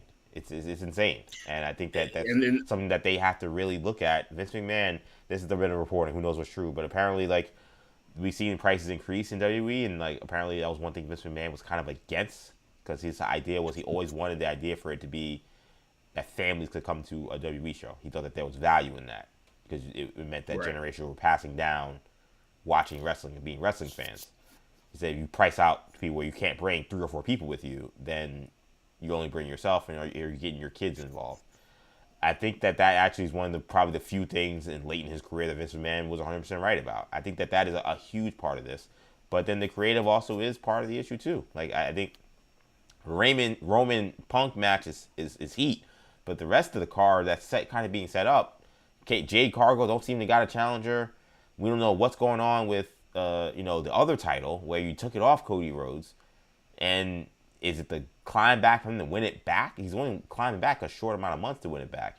Is someone else going to be put in that spot? It just seems like they're in a little bit of a funk. And to be asking people where the creative is so questionable right now, to say also give us $2,500 and sit all the way in the highest seats with your son or daughter at Allegiant Stadium, people are saying, nah, bro. You got to show me something more than this. It's also not. I don't know why. I'm sure there's a financial again. I'm not gonna be the one to tell WWE how to eat, so to speak. But going back to Vegas for a second year in a row is just not gonna get people as jazzed up to want to go to WrestleMania again, right? I mean, you putting it in a city that just had it, like the local environment. I know there's not a whole. I mean, I'm not gonna say there's not a whole lot of Vegas locals, but Vegas is looked at as a tourism city, definitely. In general. But like the local, people, or even the people in the surrounding states, the Utahs, the Arizonas, the Californias, people aren't like, if they're like, I guess if I didn't go last year, I can go this year. But like, I had the opportunity to go last year and I didn't. Yeah, why? So I'm not gonna go this year either. Yeah, and I guess unless you just do this every year, you're just like, oh, like I have an opportunity. But a lot of people are like, oh, it was once for WrestleMania. Right. For a lot of people, it's a once in a lifetime opportunity to go, just once. Right. And like they're talking about potentially putting in Indianapolis soon, right? I imagine the Pat McAfee connection, relationship helps to put something like that together. But that's not a place that normally gets WrestleMania, and so I imagine that those tickets in that area are going to sell well. There aren't a whole lot of Midwest cities that get WrestleMania, so anybody from any I guess what Detroit's had one, maybe Cleveland's had one. I'm not even sure if Cleveland's had one, and Chicago has had one. They had SummerSlam, Yeah. Like I mean, I say Cleveland. I mean, they may have had it like in like the '90s. I think I'm not talking about recently. Right. Like, and Chicago has had a WrestleMania. Cena was headlining against Triple H. It's crazy that was the last one in Chicago, but they went to stadium, so there's no. They famously do not yet have a dome, so that's why the April thing could be tricky for them. Yeah. So I think that putting it in Vegas for the second year in a row is just it's going to help to not make ticket sales as much of a thing. Kendall, did you what did you think of the real quickly, last thing, I know I said last thing, what did you think of the Spider-Man Noir trailer? You like it? I liked it, man. I wasn't like necessarily looking for this show super, a ton. When they crafted the idea, I was like, yeah, I guess it's cool. I mean, it felt like one of those. It just felt like another kind of thing in the Sonyverse to a lesser degree. These Lord and Miller Spider-Verse spin-off type things are more palatable for, I think, Marvel fans than like a Morbius, the Amy Pascal Venom verse, Morbius verse things that they were trying to cook up. And the trailer looked good. I think it's great for them that there's a real debate going on about like, is this going to be better to watch in black and white or in color? Yeah. There's people that really feel like, yeah, it's obviously black and white. It's people that are saying, oh, this is definitely going to be better in color. To me, it looks more like what it should in black and white, just based off of like the movie and everything. So I feel like that's the intended way of watching it. But yeah, I think it looks good. I mean, again, not being able to use the Peter Parker license is a bit of a drawback. Oh, is that why he's not Peter Parker? Really? I think that's the thought, is like, yeah, because it's a Sony produced thing, but they don't have the television rights to Spider-Man. The Peter Parker, they can't call Spider Noir Peter Parker. They got to call him Ben Reilly. And so, but it's not going to change that much, right? It's just a name, and who knows? They may say that that's an alias and hint to the fact that he's Peter Parker. But it looks really well done. I just wonder, like, we talk a lot about superhero fatigue and everything. Like, is this something that's going to cut through, right? Or is this going to be one of those shows that, like, we look back and we're like, that show was pretty good and didn't really get its due, but, like, it got one season, limited run, and it kind of ended. Like right. Pennyworth, was a good idea, and it was pretty decent. It had a limited run, and then it kind of ended and came and went. Agent Carter, the same kind of thing. Like, I wonder if this is that, or if this could be something that really cuts through in the way that I think Wonder Man has kind of cut through, in the cultural zeitgeist. But there's certainly There's certainly a vacuum right now, in terms of superhero content, with Marvel taking such time off, getting ready for Doomsday, and of course, Brand New Day coming up. But DC taking a long time.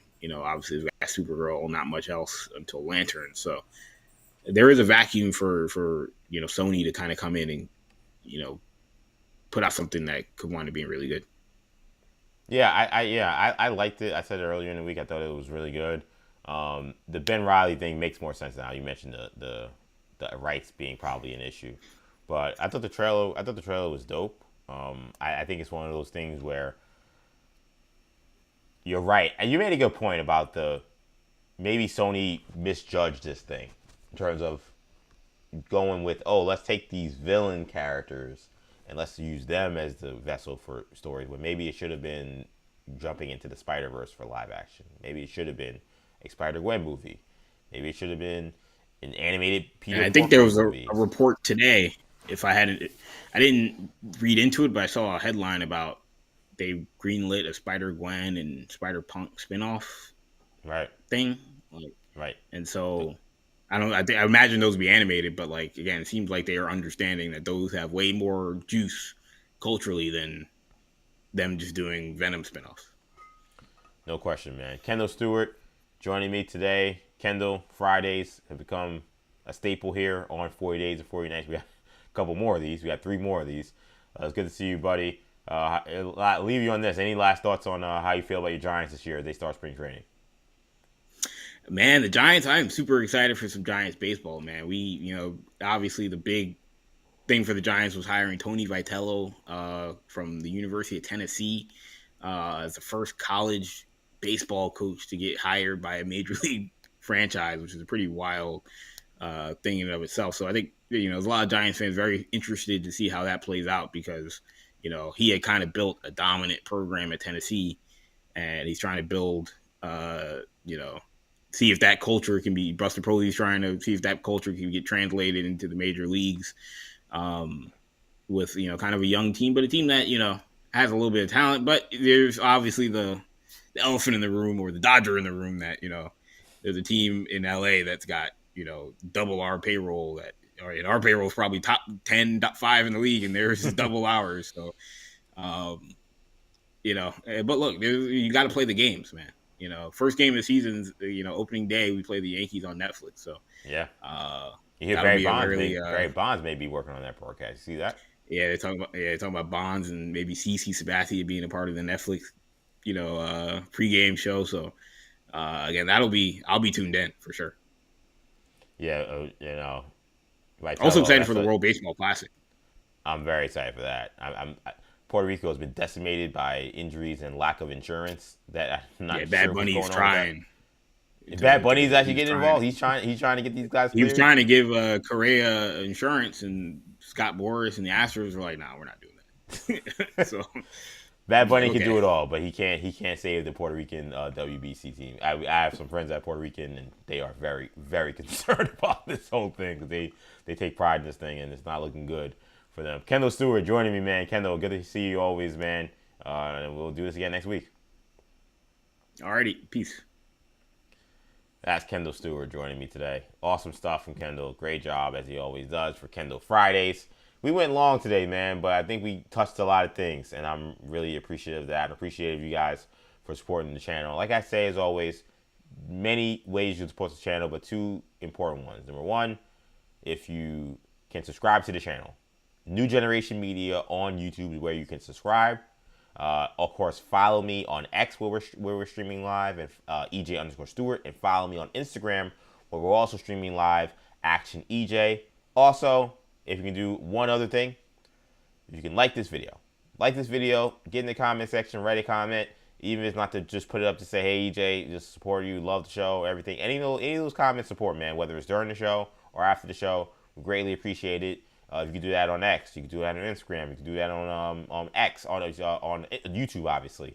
Getting in the comment section, engaging in that way is super important. We appreciate that. And again, like I said before, all episodes get podcasted. New Generation Podcast Network is where you'll find us wherever you get your podcasts. You can get all episodes of 40 Days and 40 Nights. There were a lot of great interviews from this week. You had Keith McPherson. You had Andrew Perloff. You had Andrew Bogish. This was a really great week. This is the week where you might want to tap into that podcast channel and find those episodes. It's also on our YouTube, but if you're on the go and you can't watch something, you need to listen to a podcast, try 40 Days and 40 Nights, maybe the episodes you missed. Check those out. Again, Keith McPherson was here yesterday. Andrew Bogish was also here. Keith McPherson, was here Wednesday. Bogish was here yesterday, and then Perloff was here on Tuesday. So a lot of good fun. Of course, you got Kendall Fridays here. Kendall here on Friday. And if you're over there on the podcast channel, give us 5 stars. And also give us a comment if you can as well. Give us a review. We greatly appreciate the support.